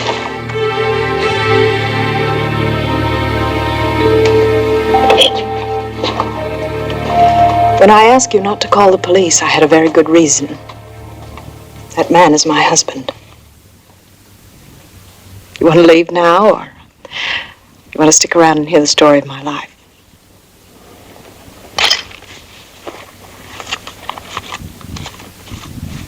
Here. We live in Phoenix. We lived in Phoenix. About a month ago, I couldn't stand it any longer, so I took Mark and came here and got a job, doing the only thing I've ever really been trained for, playing the piano. But not in the bar. What was it you couldn't stand? His suspicions. I wouldn't mind it if he had a reason to be jealous, but he was simply insanely suspicious.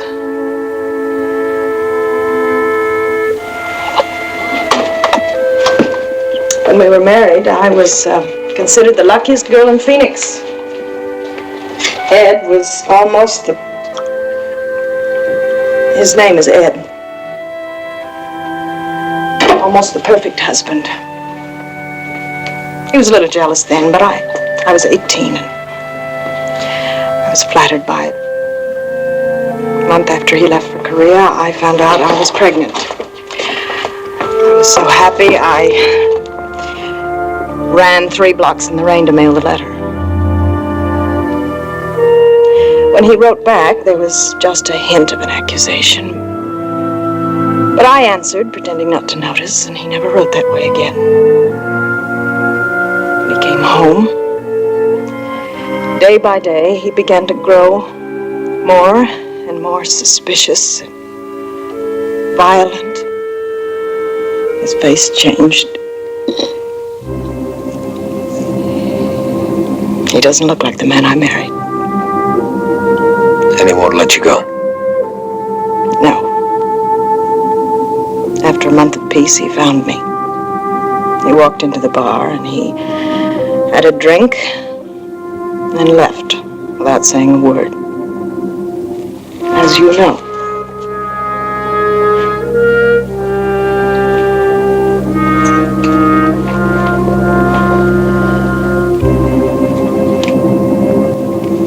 What does he want? To possess me, to beat me, and to teach my son how evil I am.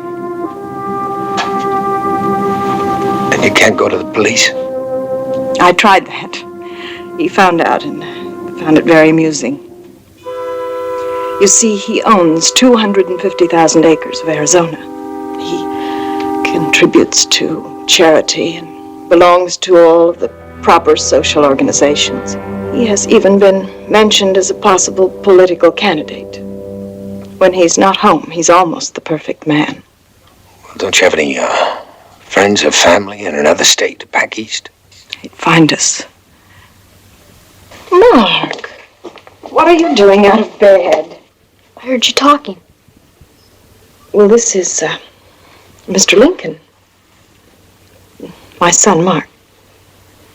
My name's Jim. You know, you should be in bed.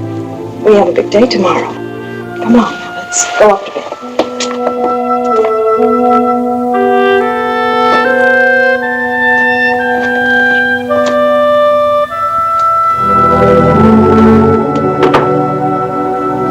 I'm sorry he wasn't a little more friendly. Well, that's, I think he did fine under the circumstances. Look, Monica, I don't know what I can do. Oh, no, it's enough just to talk to you. Well, then maybe I can see you tomorrow. On Saturdays, I usually take Mark to Wonderland. Helps him think of other things. Well, we'll make it Moon of Wonderland. Maybe we can all think of other things. I'll see you tomorrow. Good night.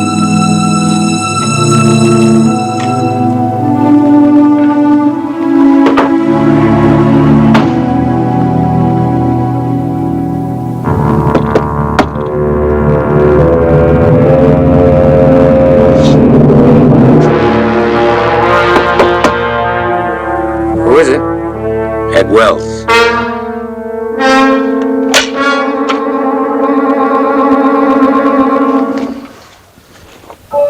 Now we're going to talk about you hitting me. And I won't talk about your hitting a woman. She's my wife. That gives you certain rights. You travel pretty light, don't you? Come into town and get yourself a little room, grab a job. Think about staying long? I'd like to. So you can make more trouble. I didn't make it, I walked into it.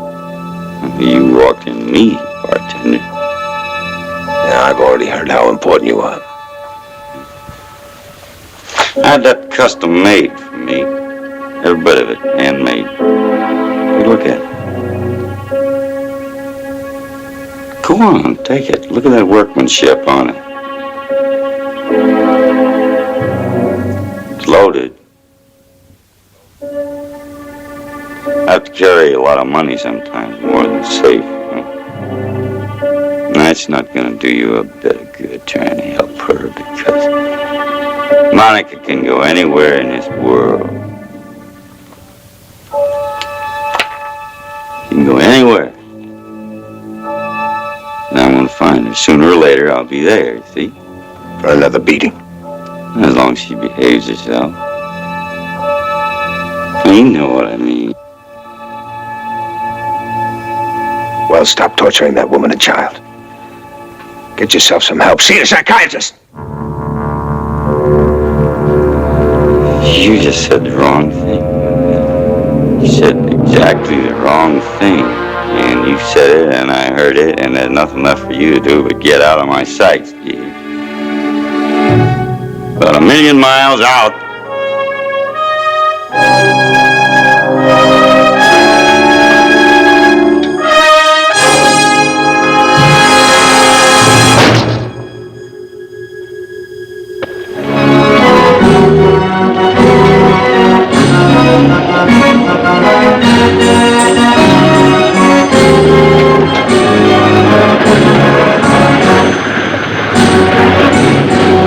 I'm not very good at picking rides. I guess that was kid stuff to you, huh?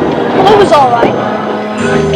Probably pretty square about what kids like these days. What do we do now? Another ride, something to eat? Look, Mr. Lincoln, I know you want to talk to my mom. I'd like to go over to the batter-up game. All right, we'll meet you there.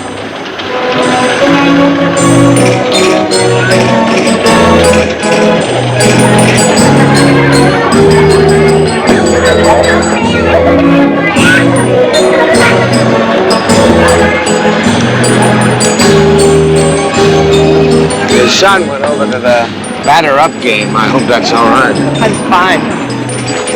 You know, I used to think I was pretty good with children. I didn't seem to be getting anywhere with him. It isn't your fault. I was afraid every man might be like his father. Sometimes I think he sensed the truth about Ed before I did. His father paid me a visit last night. He must have followed us and then waited and then followed me to my hotel.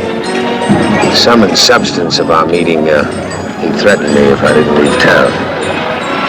So here I am. Oh, Jim, this is going too far. You All we repay... have to do is find an answer. I've been trying. He threatened you. Under the pretext of showing off his custom-made revolver. Yes, he showed it to me. If he threatened you, why don't you go to the police?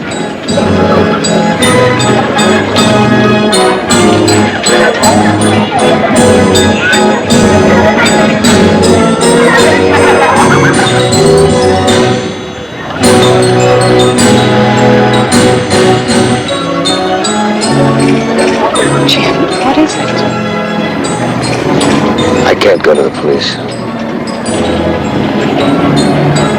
If you ask me, I can't tell you why.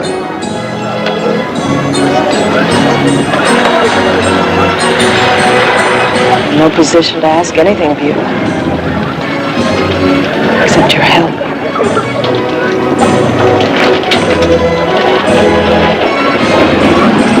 Let's go get your son.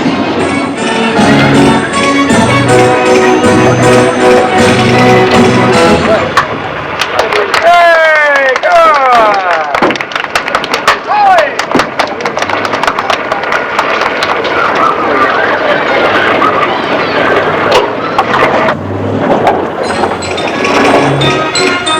Well, you really belted that one, son.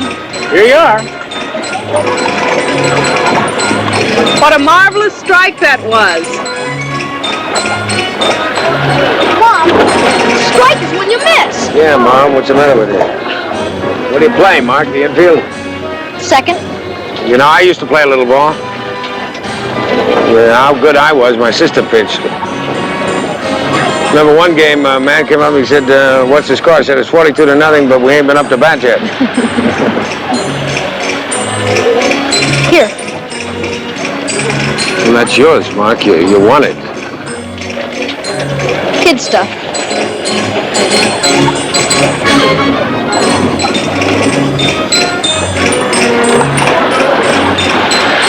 What do we do now?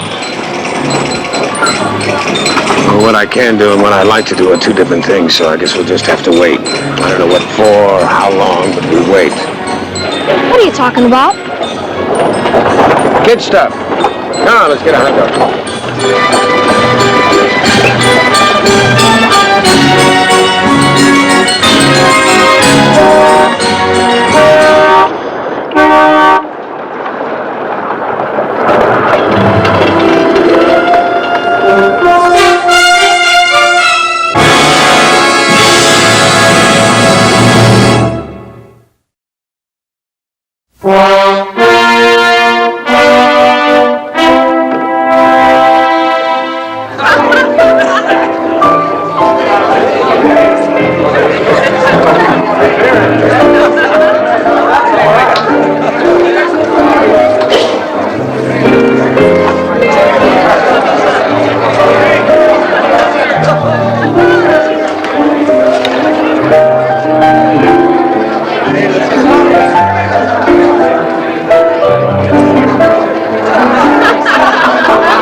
Bartender, give me another. Jim? We have the usual. Hey, bartender, give me another. Unusual for me.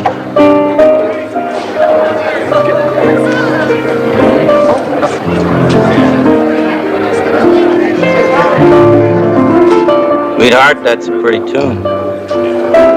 I know it.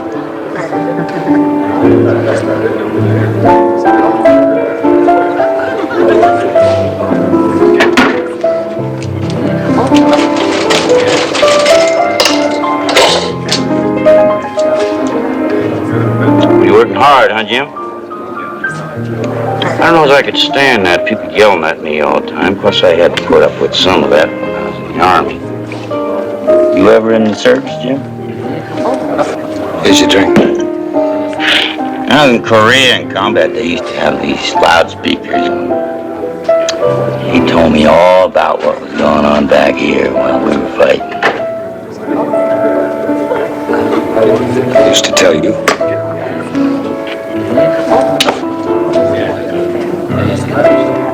You have a nice time out there at Wonderland? I saw you. You looked like you were enjoying yourselves. 3 of you made it.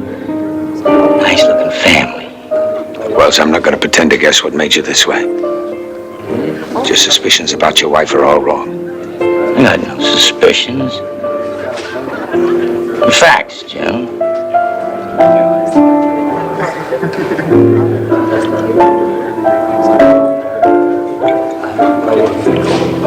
You make real good drinks. I don't know, maybe it's just because I'm in such a good mood, I wouldn't know the difference. Don't you ever think of what you're doing to your boy? Well, let's not spoil everything with a lot of unpleasant talk. Well, see a doctor. I'm in perfect health. I got no idea how good I do feel. Well, good night, Jim. Good night, sweetheart.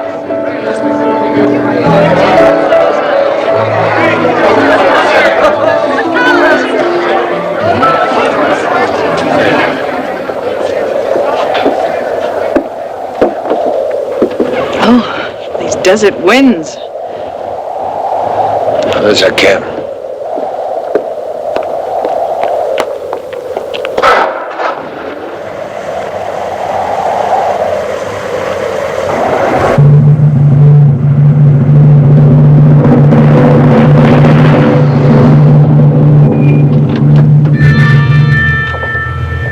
The lady will leave now, police officer. See me about a fare. Ask for Sergeant Burden.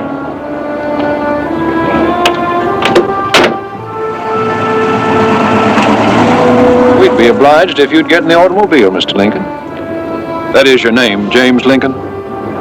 Yes. Look, you mind telling me what... Detective Sergeant Burden. Please get in.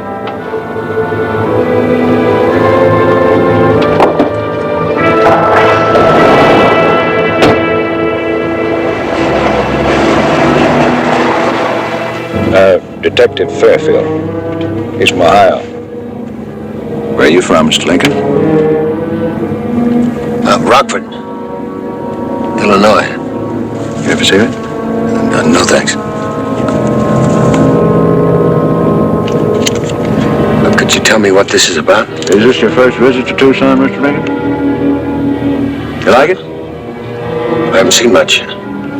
But you've liked what you have. How do you like your job, Lincoln? Well, he hasn't seen much of it. But he likes what he has, correct? You know what?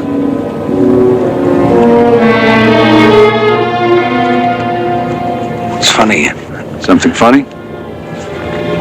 Well, I guess I mean, strange. An average man, if there is one, is walking home and the police pick him up for questioning. What's your name? Where'd you come from? Etc. And you know he's scared. Is that right? Well, I never knew that. Did you know that, Fairfield? Now, why would the average man be scared of the police? Guilt. I guess there isn't a man in the world who doesn't have something he wants to hide. Even you two. Now, that remark was not calculated to gain favor with me. I'm sorry. I guess these questions are just getting me a little nervous. You know, Sergeant, you are pushing me around. Very gently, but pushing. Put yourself in my place. I'm a stranger in town, no one to vouch for me. No friend who's a lawyer. I can't demand a thing, I just have to sit here and take it. I wish I could argue with you, but you know you're right. I wouldn't want you to think I was sadistic. Fairfield, do you think we've been unkind? Maybe so, Sergeant. Well, some comfort to think we've saved you a walk on a chilly evening. To your hotel.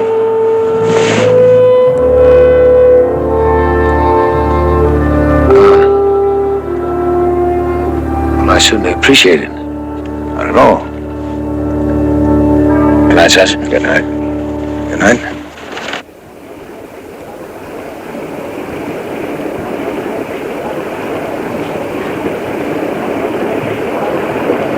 Mr. Lincoln?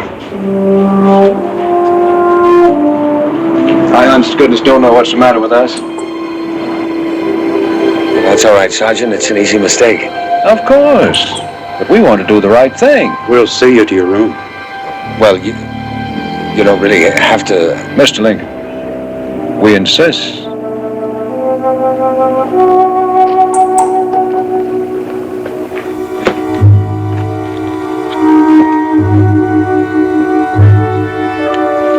Well, Fairfield, wouldn't you say that it's about time he unpacked? Oh, maybe he did. Found he didn't like it here, now he's getting ready to leave. Well, I was born here. I'll die here. I like to keep Tucson clean as its air. I welcome visitors. Most of them. Mr. Lincoln, you usually read every paper?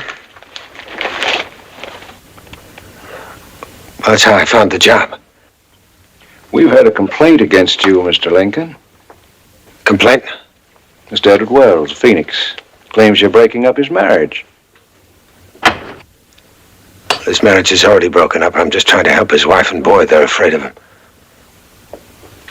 That's not the impression we got from Mr. Wells. Have you talked to Mrs. Wells? We're not in the marriage counseling business. Nor are you. I'll tell you this, unless that man has helped, you might pay a very high price to find out just how dangerous he really is. Well, he claims Mr. Wells is dangerous, Fairfield. What have you got there? Hair dye.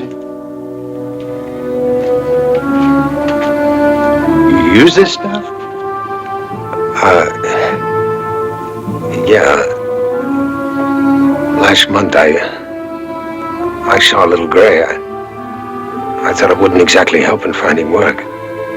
Does a good job. I don't see a single gray. Maybe worries a lot. Could be diet. I'd read where a man can get gray from certain foods. Are you eating right, Mr. Lincoln? I eat what I can afford. I try not to worry. Leave Tucson tonight. What's the matter? We cost you a job in a wonderful city. Aren't you going to protest? I'm too tired. Get some rest in another town, Mr. Lincoln.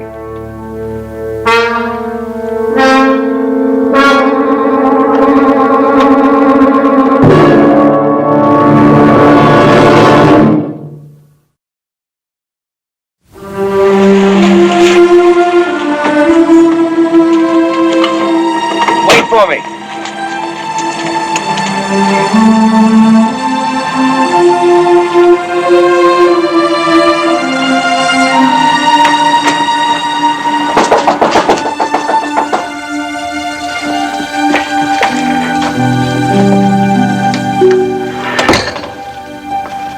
What did the police want?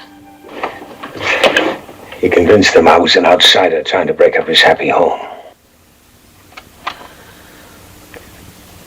Monica, I've got to leave town. But if you and Mark come with me, you might be worse off. I don't understand. My picture's in every police station in the country. Right now, they might just be realizing who James Lincoln really is. A convicted murderer. I don't believe it. I said convicted. I'm innocent. Look, I'm a doctor, pediatrician. I was a doctor. My wife couldn't have children. She wouldn't adopt them. We argued too much for too long. One night I walked out. I got in the car, I drove, I parked. I just stared at the river. I remember a boy in a rowboat. He didn't see me. After a while, I cooled off and I drove home. About a block from the house, I almost hit a man. A man with one arm. He was running.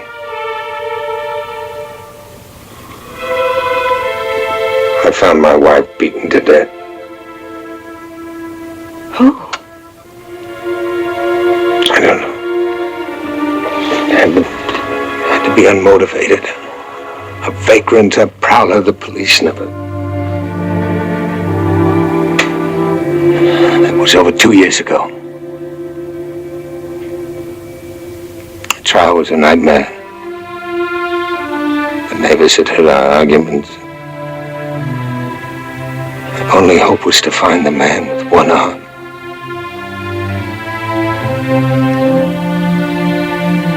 I was convicted. I sat in prison for 18 months. There were appeals.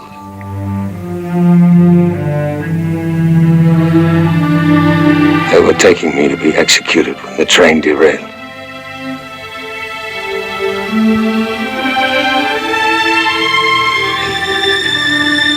Ever since then, I've been running, hoping that someday I'd find the man with one arm and the face I can never forget. I keep running and they keep hunting. One man in particular, Lieutenant Philip Gerard. You know, sometimes I feel like I've known him all my life. Some nights I can't sleep. I hear his footsteps on the stairs. I see his face outside my door. Gerard.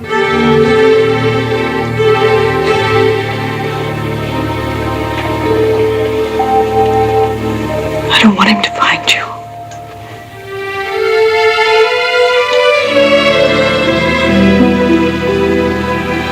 I'll pack.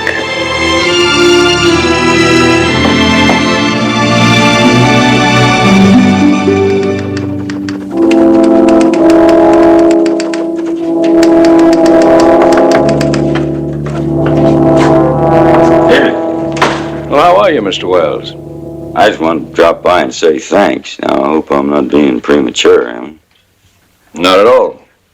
I explained to him how we feel about the honored residents of our state. How do you take it?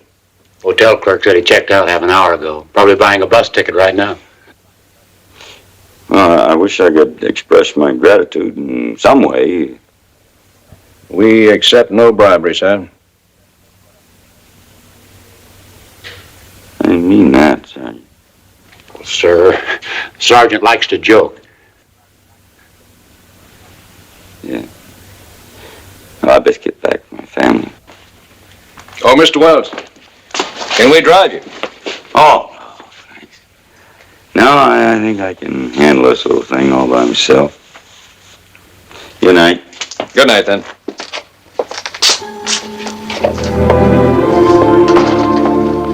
I don't know. You think you know this job, and all of a sudden you don't. A woman breaks up a fine home to play a piano in a saloon.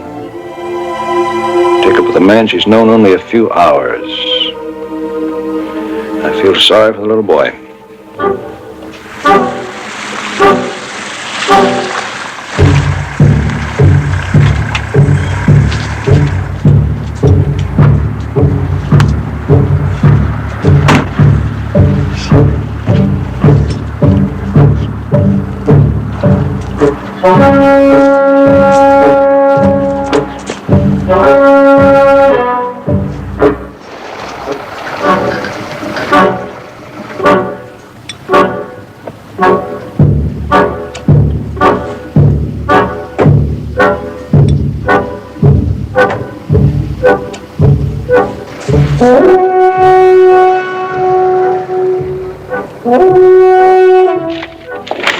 One ticket to San Diego.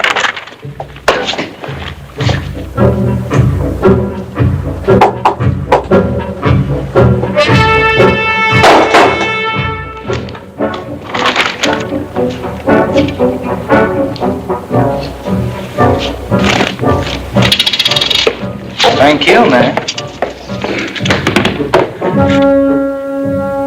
What time's the next bus leave? Well, that would depend on where you wanted to go now, wouldn't it? We don't care. We just want the next bus.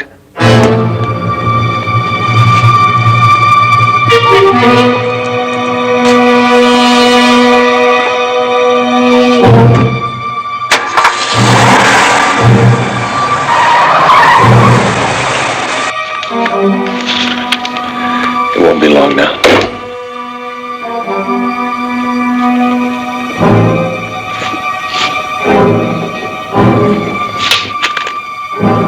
Here are your tickets.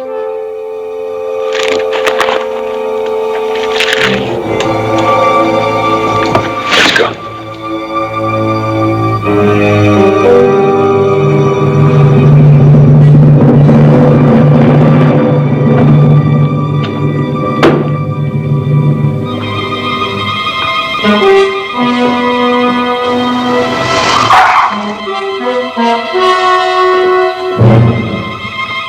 You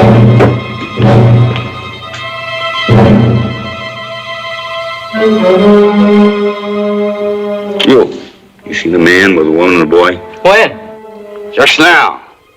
Yes, San Diego bus outside.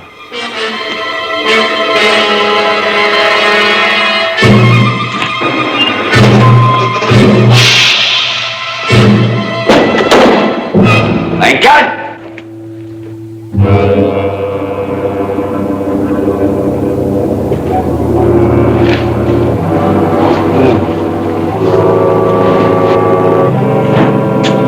I'm glad to see you, Marky. I'm glad you're here. See, this is what your mother is. This is what she did to me when I was in the Army. I don't believe you, Dad.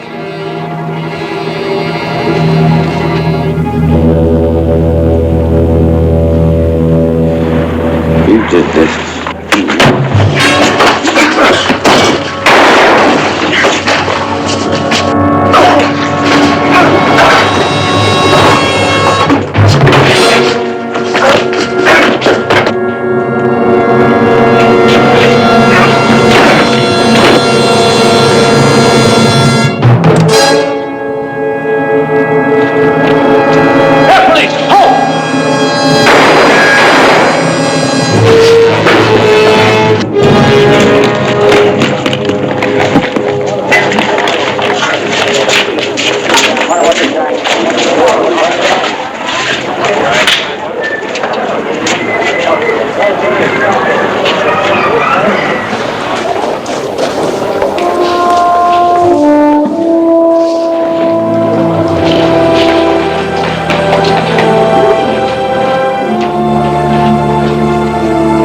Monica, if I stay, They'll find you.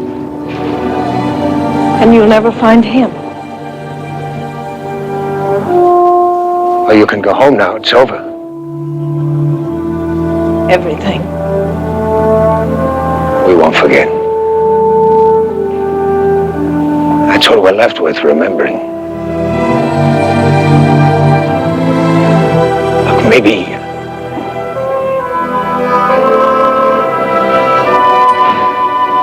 Goodbye.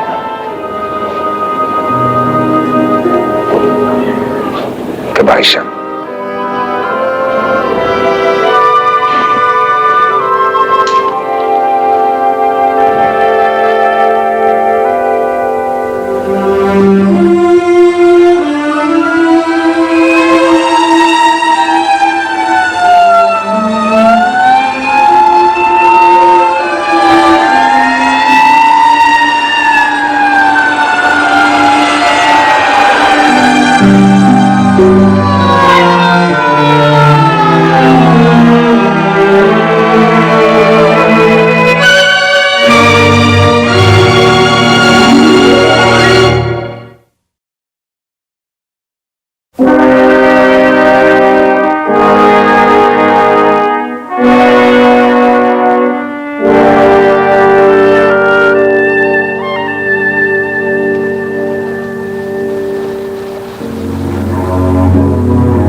Mrs. Wells.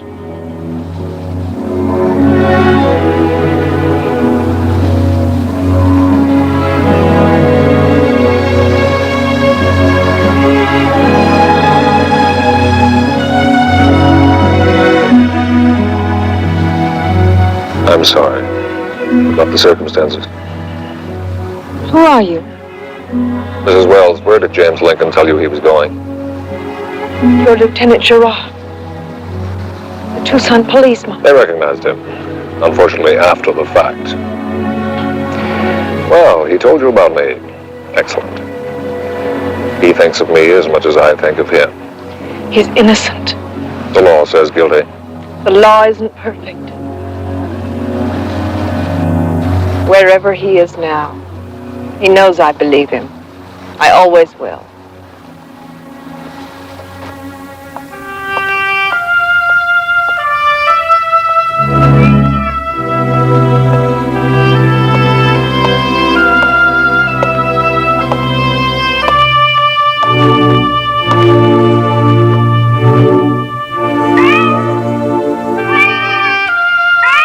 6 months, 2 weeks, and another 1,000 miles a fugitive. This is Richard.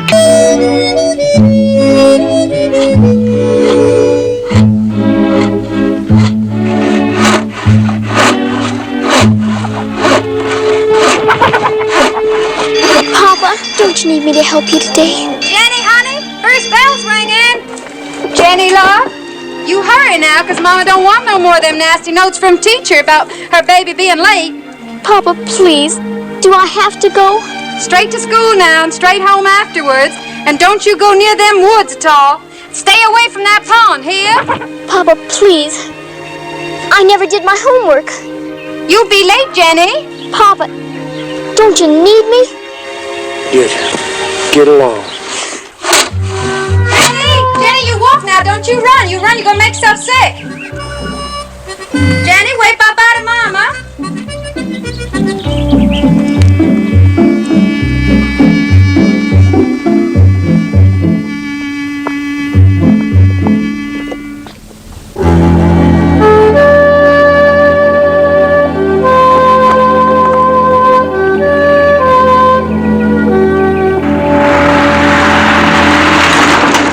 Now, 10 months after his escape, take Richard Kimball, unjustly convicted of murder.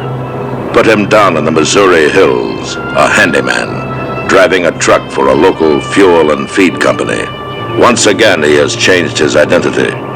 He has become Jim Fowler, a stranger in town.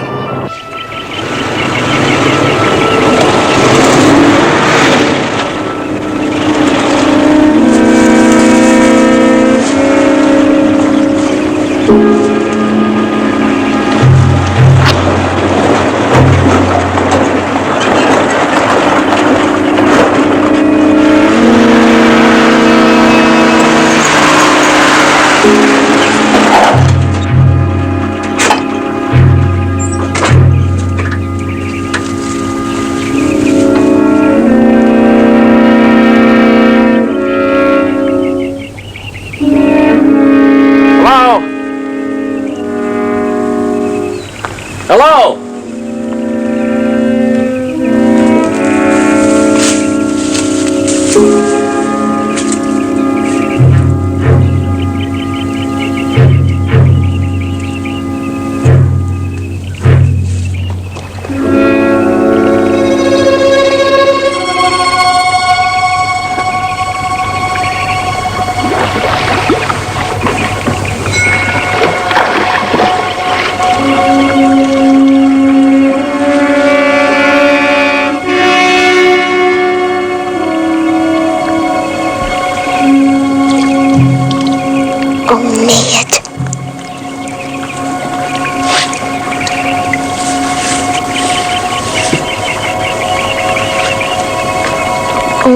Nehet genius noche, ni solo sapid, ni dorin adversa.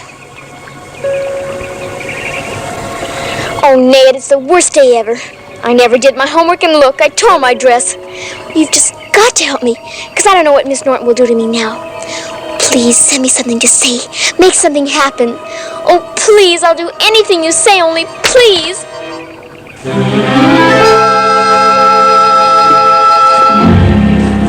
Hi. You all right? I thought you might have hurt yourself. I found these in the road. They're not mine. Whose are they? A little girl left them there. Well, do you think you could take them to her? I don't know her. Let me see. Her name is Jenny Amory. Well, maybe she'll come back for them. Or maybe if you're going on to school, you could take them to the teacher. I'm sure Miss Norton would know who Jenny was.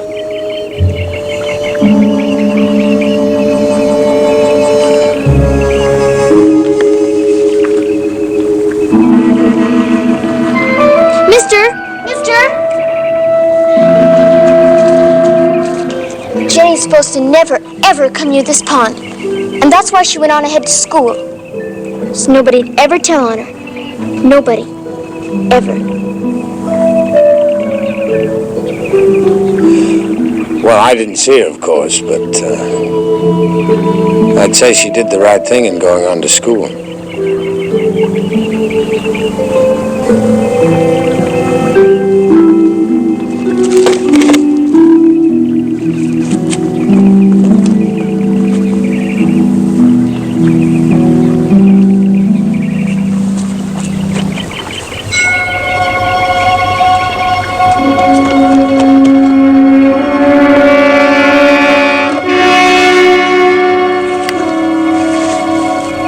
Oh, Ned, thank you. He's just what I needed. Oh, thank you for sending him. Thank you.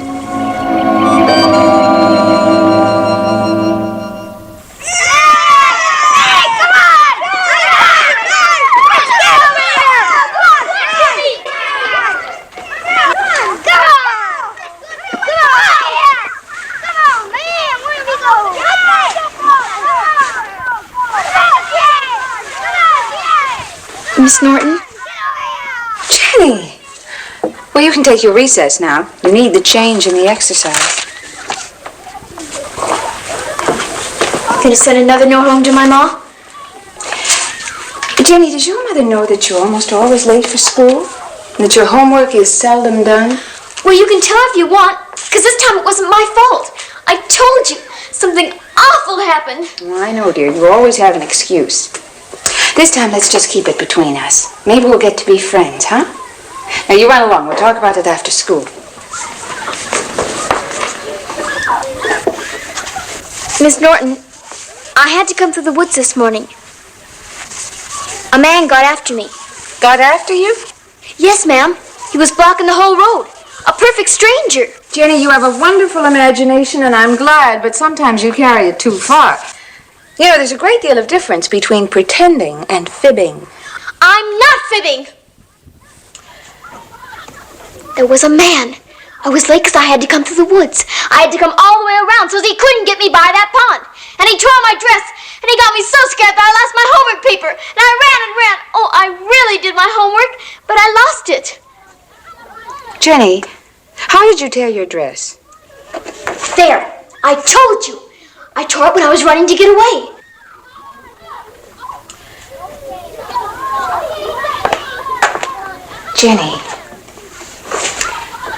Jenny, remember the time you saw the wild Indians?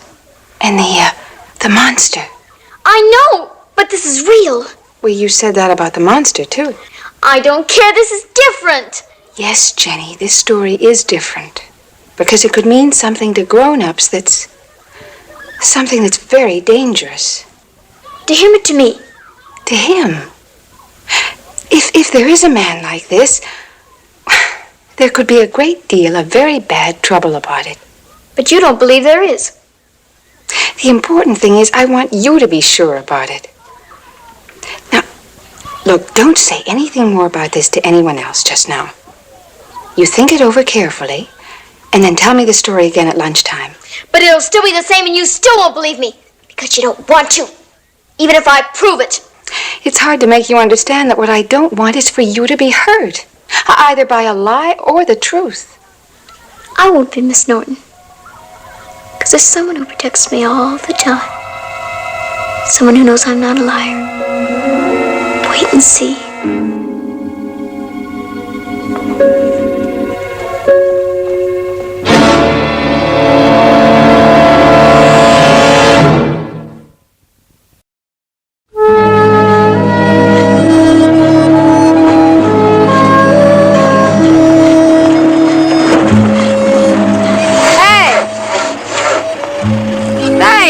Tyson at all. That's that feller he hired last week.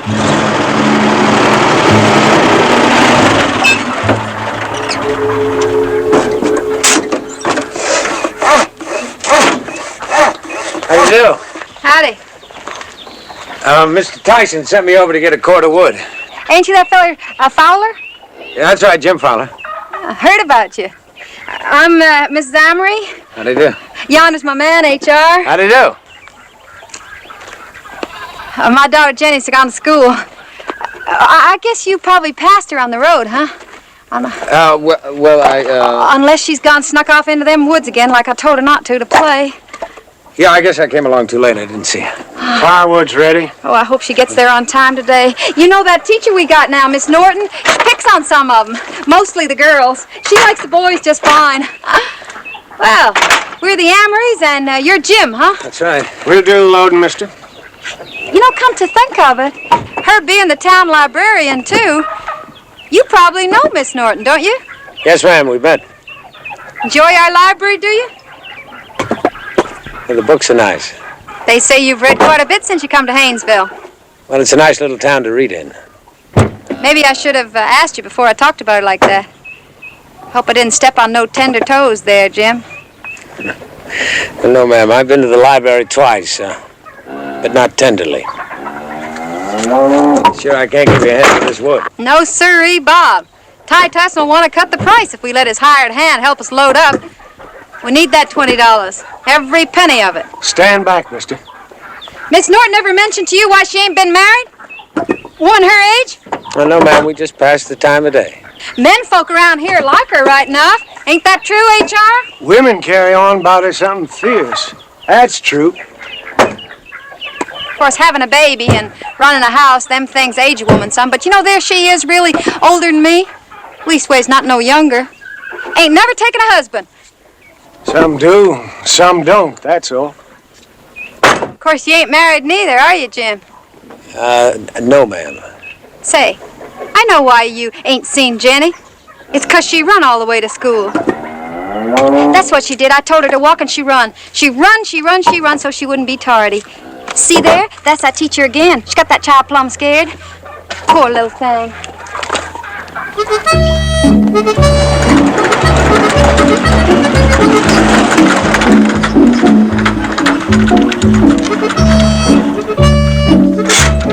Hey, Brains! Hey, Brains! Better hop to it. The boss is calling for you.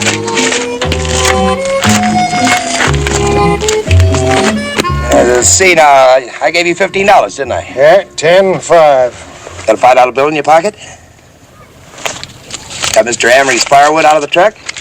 It's unloaded, stacked over there. Oh, he's a real wizard, ain't he? Oh, yeah, very polite with the ladies, too. Here you go, HR. $20 paid in cash, right? Oh, don't forget to put it on your income tax.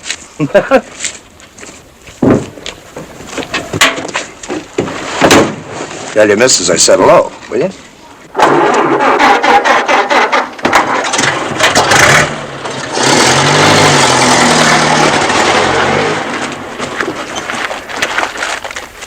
There you are, 2, 3, 4, and I sure do thank you, Brains. I gave you 5. That just makes us even. Cost me $1 because you let them Amories load that wood without you helping them. I could have charged them an hour of your time. What's that? That's a dime. You pay me $1.10 an hour. Hey, I like you, Brains. I really do. You hear that, sailor? No, Ty. What was it, huh? Oh, man, that's rich. Yeah, you're all right, Brains. You know what I'm going to do? I'm going to let you load about a ton of coal on this truck. That's very nice of you, Ty, but I'm trying to eat my lunch. Well, you can eat later today. Board of Elders ordered this coal and paid for it in advance. Come on, I'll help you.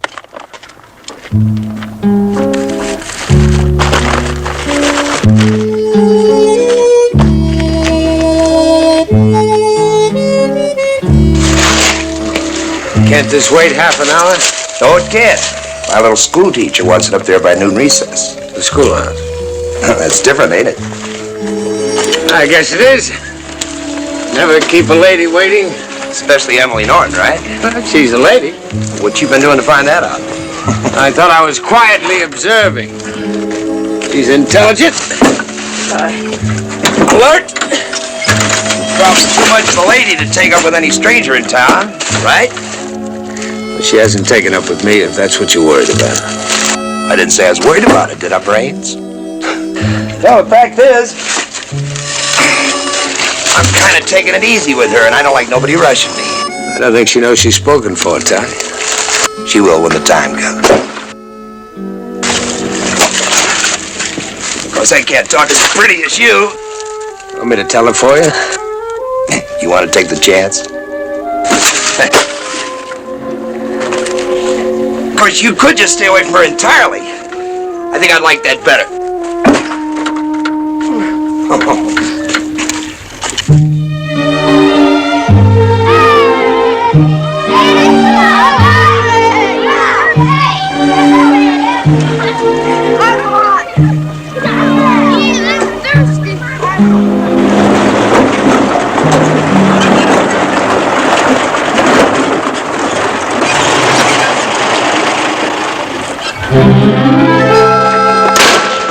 He's here!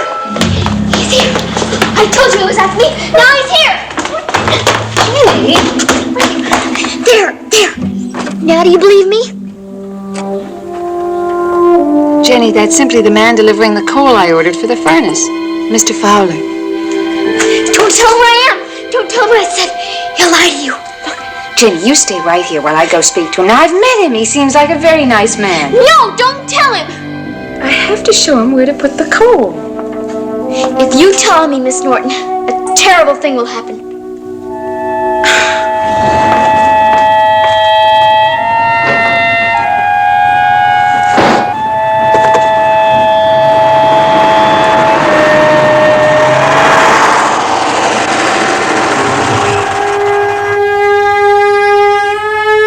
Mr. Fowler. Hello. Hello, Miss Norton. Mr. Fowler, do you know one of my girls, Jenny Amory? Oh, I know who she is. Do you know where she lives? I was at the Amory farm. I picked up some firewood. Oh? When was that? This morning? What time? Before school? Yes. Was Jenny there? No, not at the farm.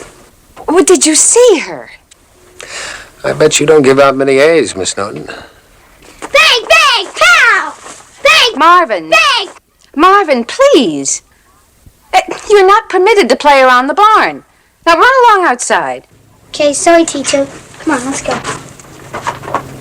I'm sorry. I have quite a bit of trouble with Jenny Amory. She has a fantastic imagination. She told me a story about something that happened this morning. Something that involves you in a rather unpleasant way. About a man chasing her through the woods. I think I'm ahead of you. I'll tell you a secret. It was me, but Jenny! Shame on you, Jenny! You tell me stories. You disobey me, and now you eavesdrop on me. Well, little girl, you are in trouble now. This is very, very serious.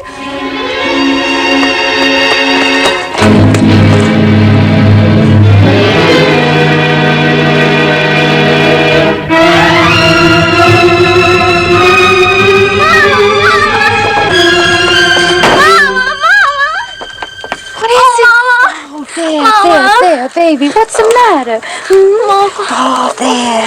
What are you doing home at this hour, sweetheart? Mama, something awful happened. She send you home for misbehaving? It wasn't me, Mama. I mean this man. Who? What man? The man who works for Mr. Tyson. He came to school in the truck. He did? You mean Jim? That Jim Fowler? Yes, Mama. And I saw him and Miss Norton go into the barn. You what? Come on, baby. Come on inside with Mama now. You tell me all about it. Come on now, baby. Come on. Oh, Mama, I'm telling the truth, honest. She saw me. I tried not to let her see me. Then she got real mad. She scared me, and then I ran so hard I even tore my dress. Oh, baby. Oh, Mama, I just had to come home. She's got it in for me now. All right, there. Oh, Mama, I just had to come home. You did just right, sweetheart. You did just right. There, you settle down now. You're safe with Mama, huh? You did just right, sweet. Poor little girl being made to look at something like that. Them shameless, no good. Give me 3921, please. You tell Mama just what you seen. Oh, Mama, I just can't. Of course you can't, baby. Come on, never mind. Mama knows. Hello, Mrs. Sturgis. This is Mrs. Amory. Yeah, well, I thought I should call you first, Mrs. Sturgis, because Mr. Sturgis being chairman of the elders. Well, you see, my little girl come home from school just now, and, well, it's happened. Mm-hmm. Just like I always knowed it would.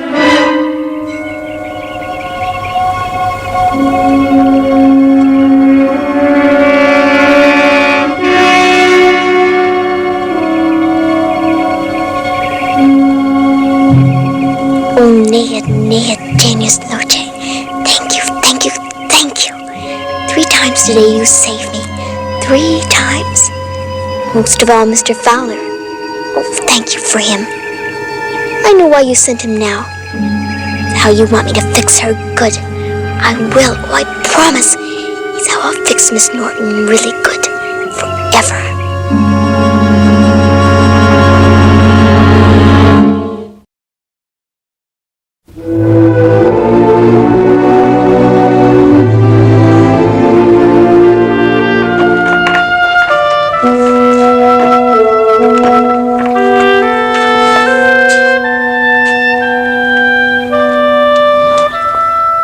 Deke, gonna be some fat canaries in this town. Amount of birdseed them women been buying lately. Ty get back from Basin City yet? Oh, but he will be soon. Maybe supper time? Reckon he found out about him and her in the schoolhouse barn? Oh, but he will as soon as he gets back. Wait till he hears about that meeting they're gonna have tonight. He'll know then. And man, look out. There's gonna be fireworks.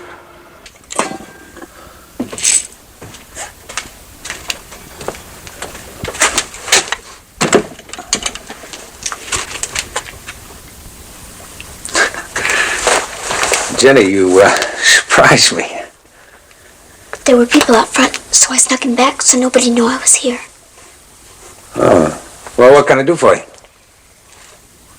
I need you to help me. All right. My teacher, she's awful mad at me. Oh, I don't think Miss Snowden's really mad at you, Jenny. Well, anyhow, you go to the library, don't you? Yeah, sometimes. Well, could you take something back for me? You could say you just found it someplace and brought it back. Then maybe she'd like me better. Because it's been gone a long, long time. It's a book. Well, yeah, I could take it back, Jenny, but wouldn't it be better if you took it back? Then you know I stole... then she'd think I stole it. Well, all right, Jenny. Can you take it this afternoon? Well, I can take it right now. I'm just closing up. I have to hurry.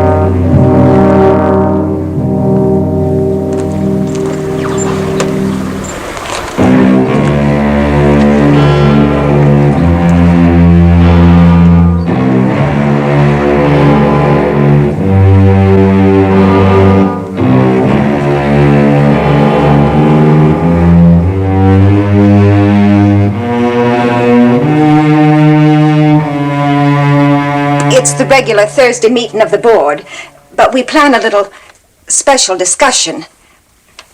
That's why my husband sent the note. Of course, if you've got something else to do, you don't have to come. No, I'll be there. We'll look forward to it then. Ladies.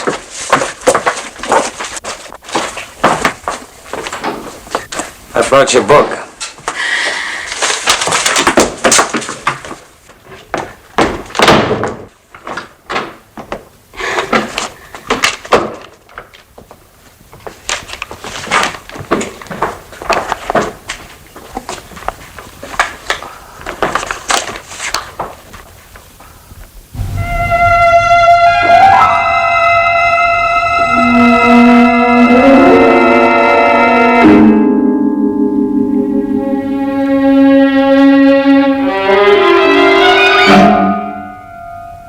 There's nothing as badly timed as a badly timed entrance.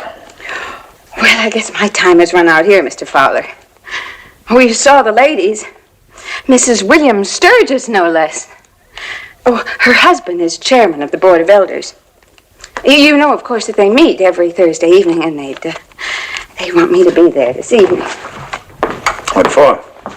Oh, just a friendly, cordial, impossible chat about my being whatever they think I am. Well, what do they think you are?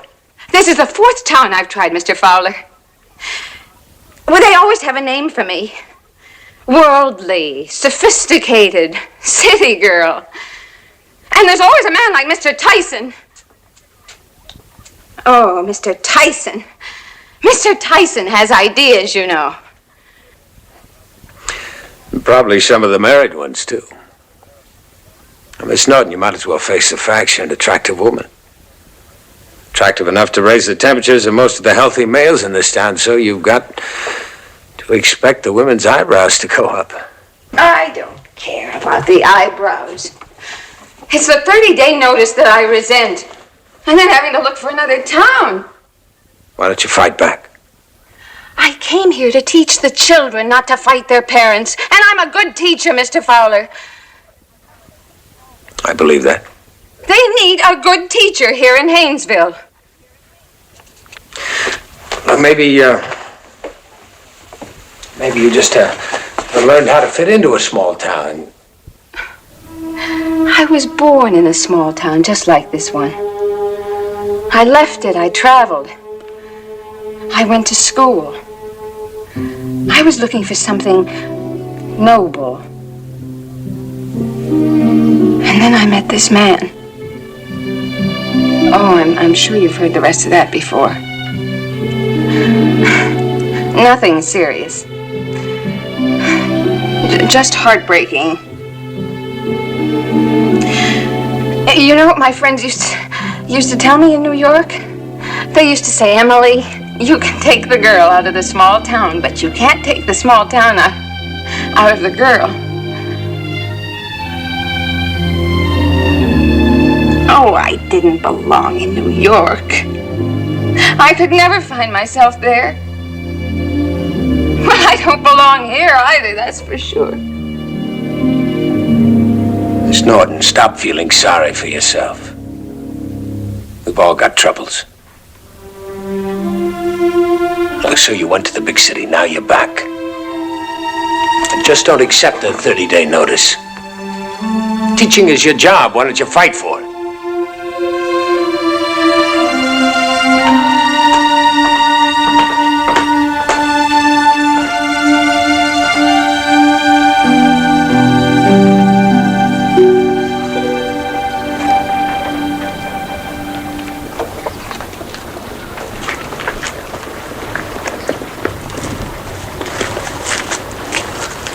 Hi. You know your business taken care of? Not quite. You didn't miss anything around here. That's right, because it hasn't happened yet, has it, boys? No, not quite. But you do remember my warning you not to try to beat my time with Emily Norton, don't you? Oh, I'll tell you, I didn't think you were afraid of competition from me. Old sailor's tickled, because he thinks I'm going to hit you right in the mouth. It wouldn't be so funny, would it? I ain't afraid of competition, Brains. I just want to see if I got some. See, I never listen to gossip, so I let you alone. But I know you just come from the library, so... I say if we're going to compete, let's compete. Ooh-wee, look at him come. You got him, Ty. You got him.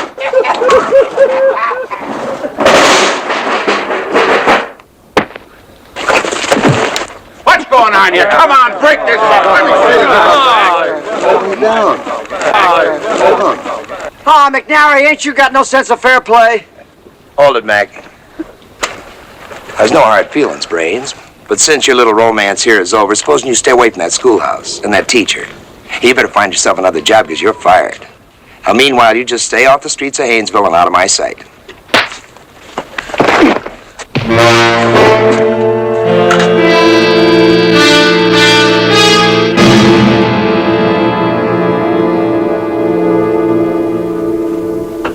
Yeah.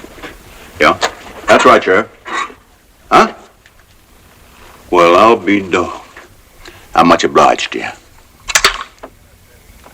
The sheriff says you was lying about your references. That job you said you had up to Centerville before you come here? All right. So? So, you ain't done nothing wrong here. I got nothing against you so long as you don't stir up this town any more than it is right now. But Fowler, there's a bus through here at 9 o'clock tonight. Now, I got to face that crowd down at the church, and I'd just rather tell them that you was on that bus and gone. That way it'll be better for you, better for the girl, and about the only way I can get this town back to normal. Remember, what crowd? What are you talking about? The meeting of the board. They got Miss Norton in there now. On account of her sneaking off into barn with you or some such of a thing. What are you talking about? About half the town is down there now at the church talking about what Tyson done to you. Now, it looks bad enough for her no matter where you're at. But the further away you are, the better. Believe me. Now, come on. Wait a minute. They're wrong about her, you know. Well, then let her tell him that. Look, they already got the one version from Mrs. Amory and Jenny. Come on. Jenny Amory? Yeah, sure. Now, are we going down to that station, or are you going to tangle with the county sheriff? Now, what do you think's going to happen to Miss Norton if I run out on her? McNary, I'll be on the bus at 9 o'clock. First, I'm going over to that meeting house. You coming with me? Yeah, and then to the bus station. We do not want this sort of thing going on under the very noses of our innocent children, Mr. Chairman. Isn't that right? Please. We've got to do something about it. Mrs. Amory, please be seated.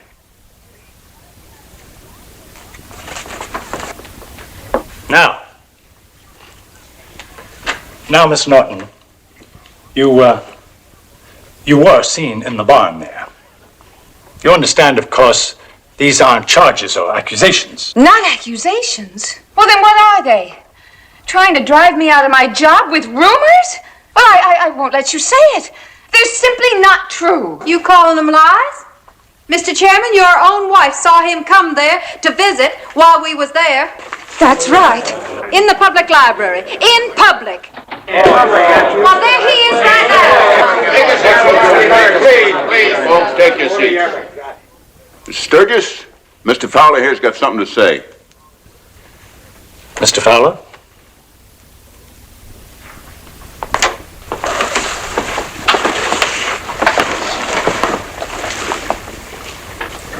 Hi, Jenny.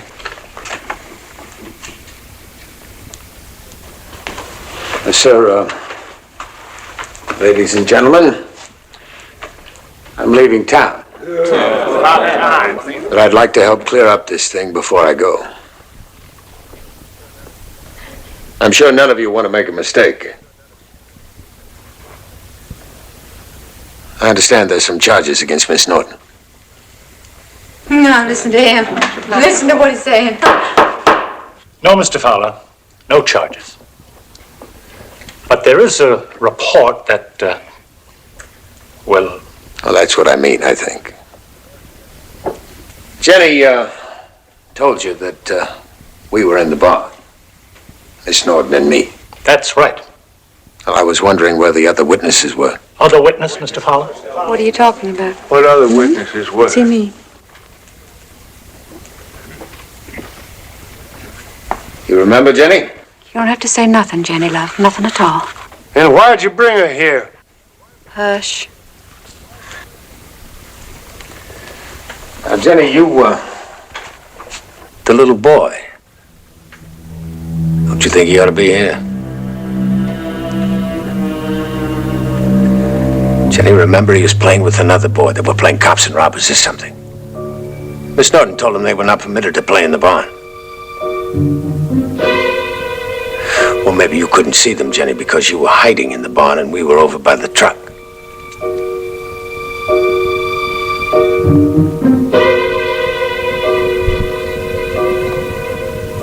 Well, anyhow, the trip was... What's the name of the little boy? Marvin Sturgis. Marvin? My son was there? Yes, Mr. Sturgis. Is he coming down here? Certainly not. I don't want him involved in this. Involved in what, Mrs. Sturgis? This. This what?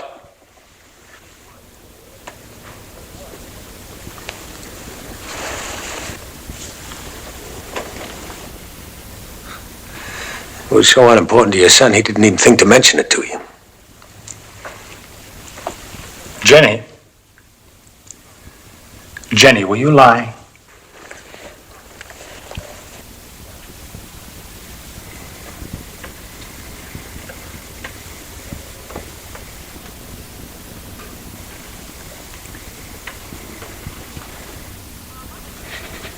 Mama? Mama? You never lied to Mama, did you, Jenny? You ask your son, some of the other children, there were quite a few around. Take the trouble to put together the facts, you'll come up with the truth. You did lie to Mama, didn't you? You lied to Mama and made her look a fool. I'm going to have to whip you for this, Jenny. I'm going to have to whip you good.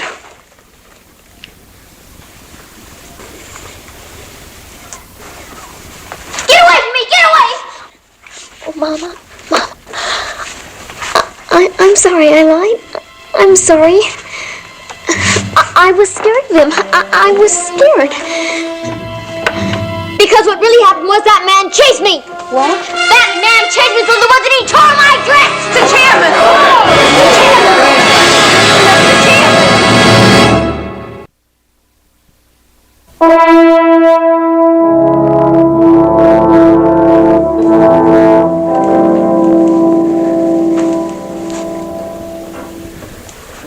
Jenny,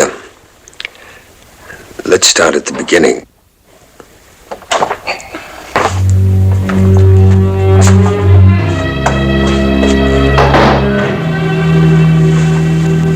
And if one of us makes a mistake, the other one will correct them, all right? You scared me. You know you did. Jenny, I may have scared you, but that's not the same as chasing you. You scared me and then you chased me into the woods. And now you're calling me a liar. No, I'm not, Jenny. It's just that when people are scared, they sometimes get mixed up. I know I do. And Jenny, I'm scared now. I need your help. Then you shouldn't have chased me through the woods and made me tear my dress. Her dress was tore. I remember that. Had to mend it myself. Jenny, why did I follow you into the woods? Wasn't it to do you a sort of favor? No, no, no! What do you mean, followed her into the woods? Mrs. Amy, I never denied that. I may have scared her, but Not now, you ain't. I never have. Oh, yes, you did. Didn't you come to pick up a load of wood this morning? And didn't I ask you, had you seen my Jenny? You said you didn't. You told me that to my face. You said you had never seen my Jenny. There was a reason. I'll bet there was. You stay out of this, Tyson. This man's under arrest.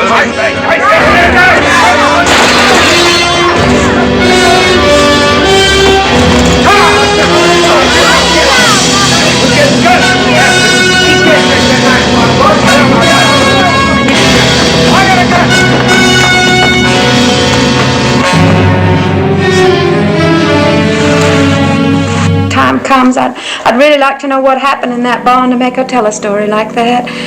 Oh, Miss Norton, if I was wrong, I'll be the first one to say so. Please, Mrs. Amory, would you sit down? I'd like to talk to Jenny, if I may. Well, all right. Go on, Jenny. Come on, dear, sit over here. Now, Jenny, I want you to think very seriously about what you've seen, not what you've heard.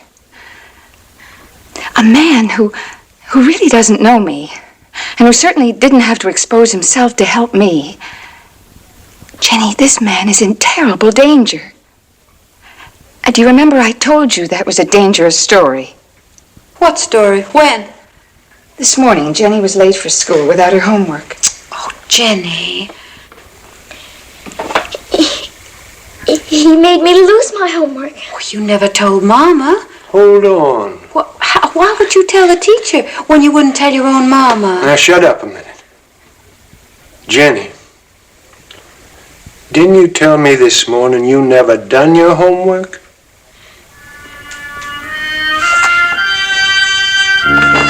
Jenny? Jenny?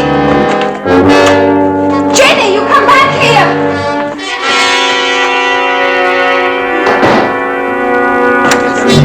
Hey, come on, better get your guns, boys. We'll push him out of the woods.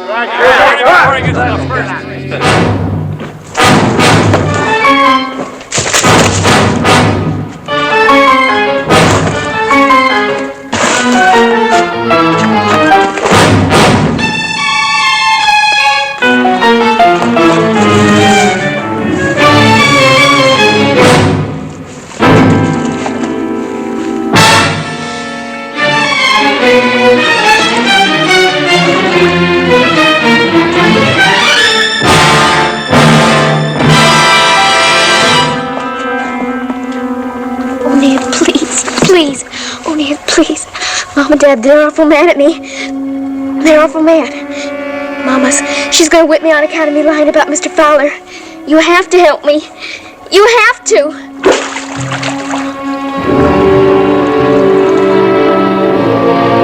Jenny, if you scream, those men will kill me.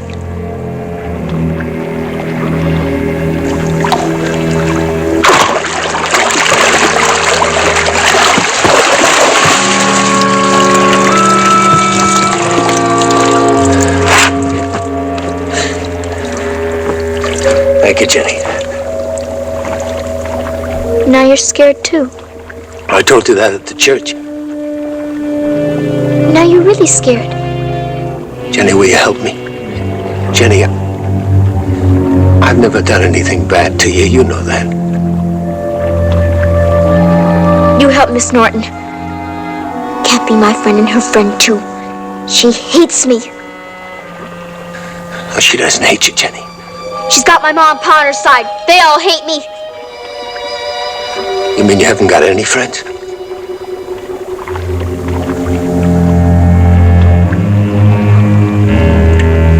My Nahid is my friend. But didn't she tell you I wanted to be your friend too? No! Well, why not? Why didn't you tell her? Tell her the truth. You're a very bad friend. She is not! Well, Jenny, she makes everyone say that you're a liar, and she makes you late for school, and she gets you into trouble. She does not! All right, Nahid. You get Jenny out of this. You get her out of it right now.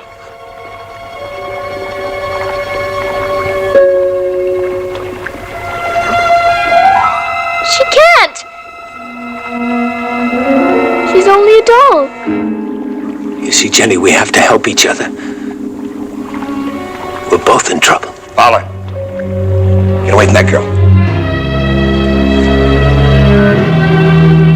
Hey, everybody! I found him! At the milk pond!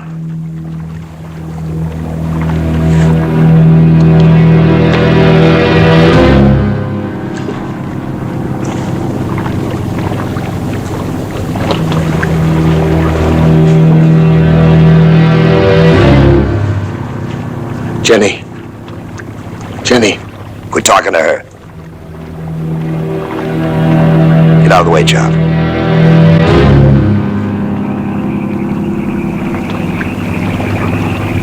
No, don't. No, don't. He didn't do anything. Don't kill him, please. Step aside, honey. Now, Jenny. Leave him alone! Leave him alone! Leave him alone! He never did anything. Don't kill him, please. He never chased me. I lied.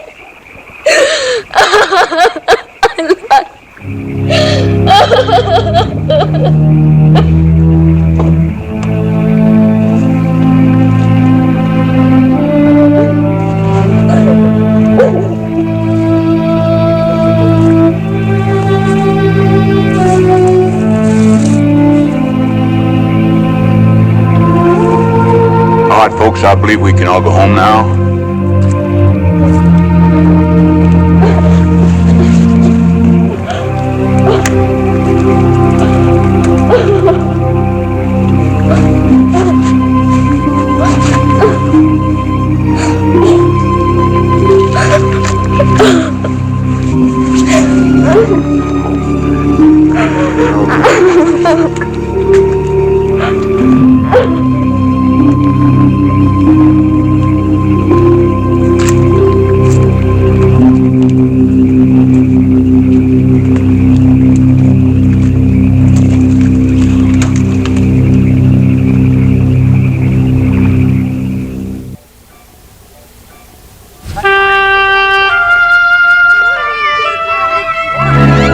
Good morning, teacher. Good morning. Hi, teacher. Good morning. Well, I know Miss Norton feels alone. I know she needs a friend. Do I have to? No, you don't have to. You don't have to take those books back. That was your idea. You see, you were such a good friend to me last night. Well, I thought you might come up with some idea of how to help her, too.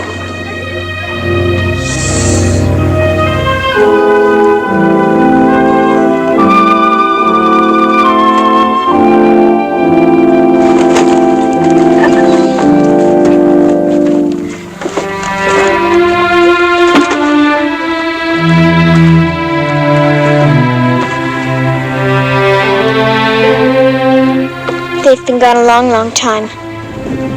I'm tired of Minnie Hill.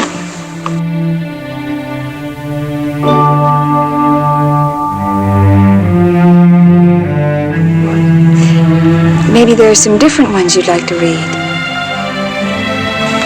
Come on.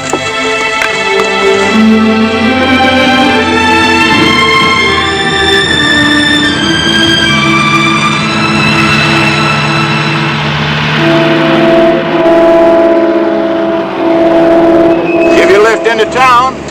Bus station. Not yet. Get in. Next time you decide to settle down and you need some references, you call on me. I'll be proud to oblige you. This is Jim Fowler, about to die. He will last long enough to take the bus out of Haynesville, Missouri, and then a new identity must emerge. A new identity to hide the path of his flight and the path of his search for the man whose crime has made Richard Kimball the fugitive.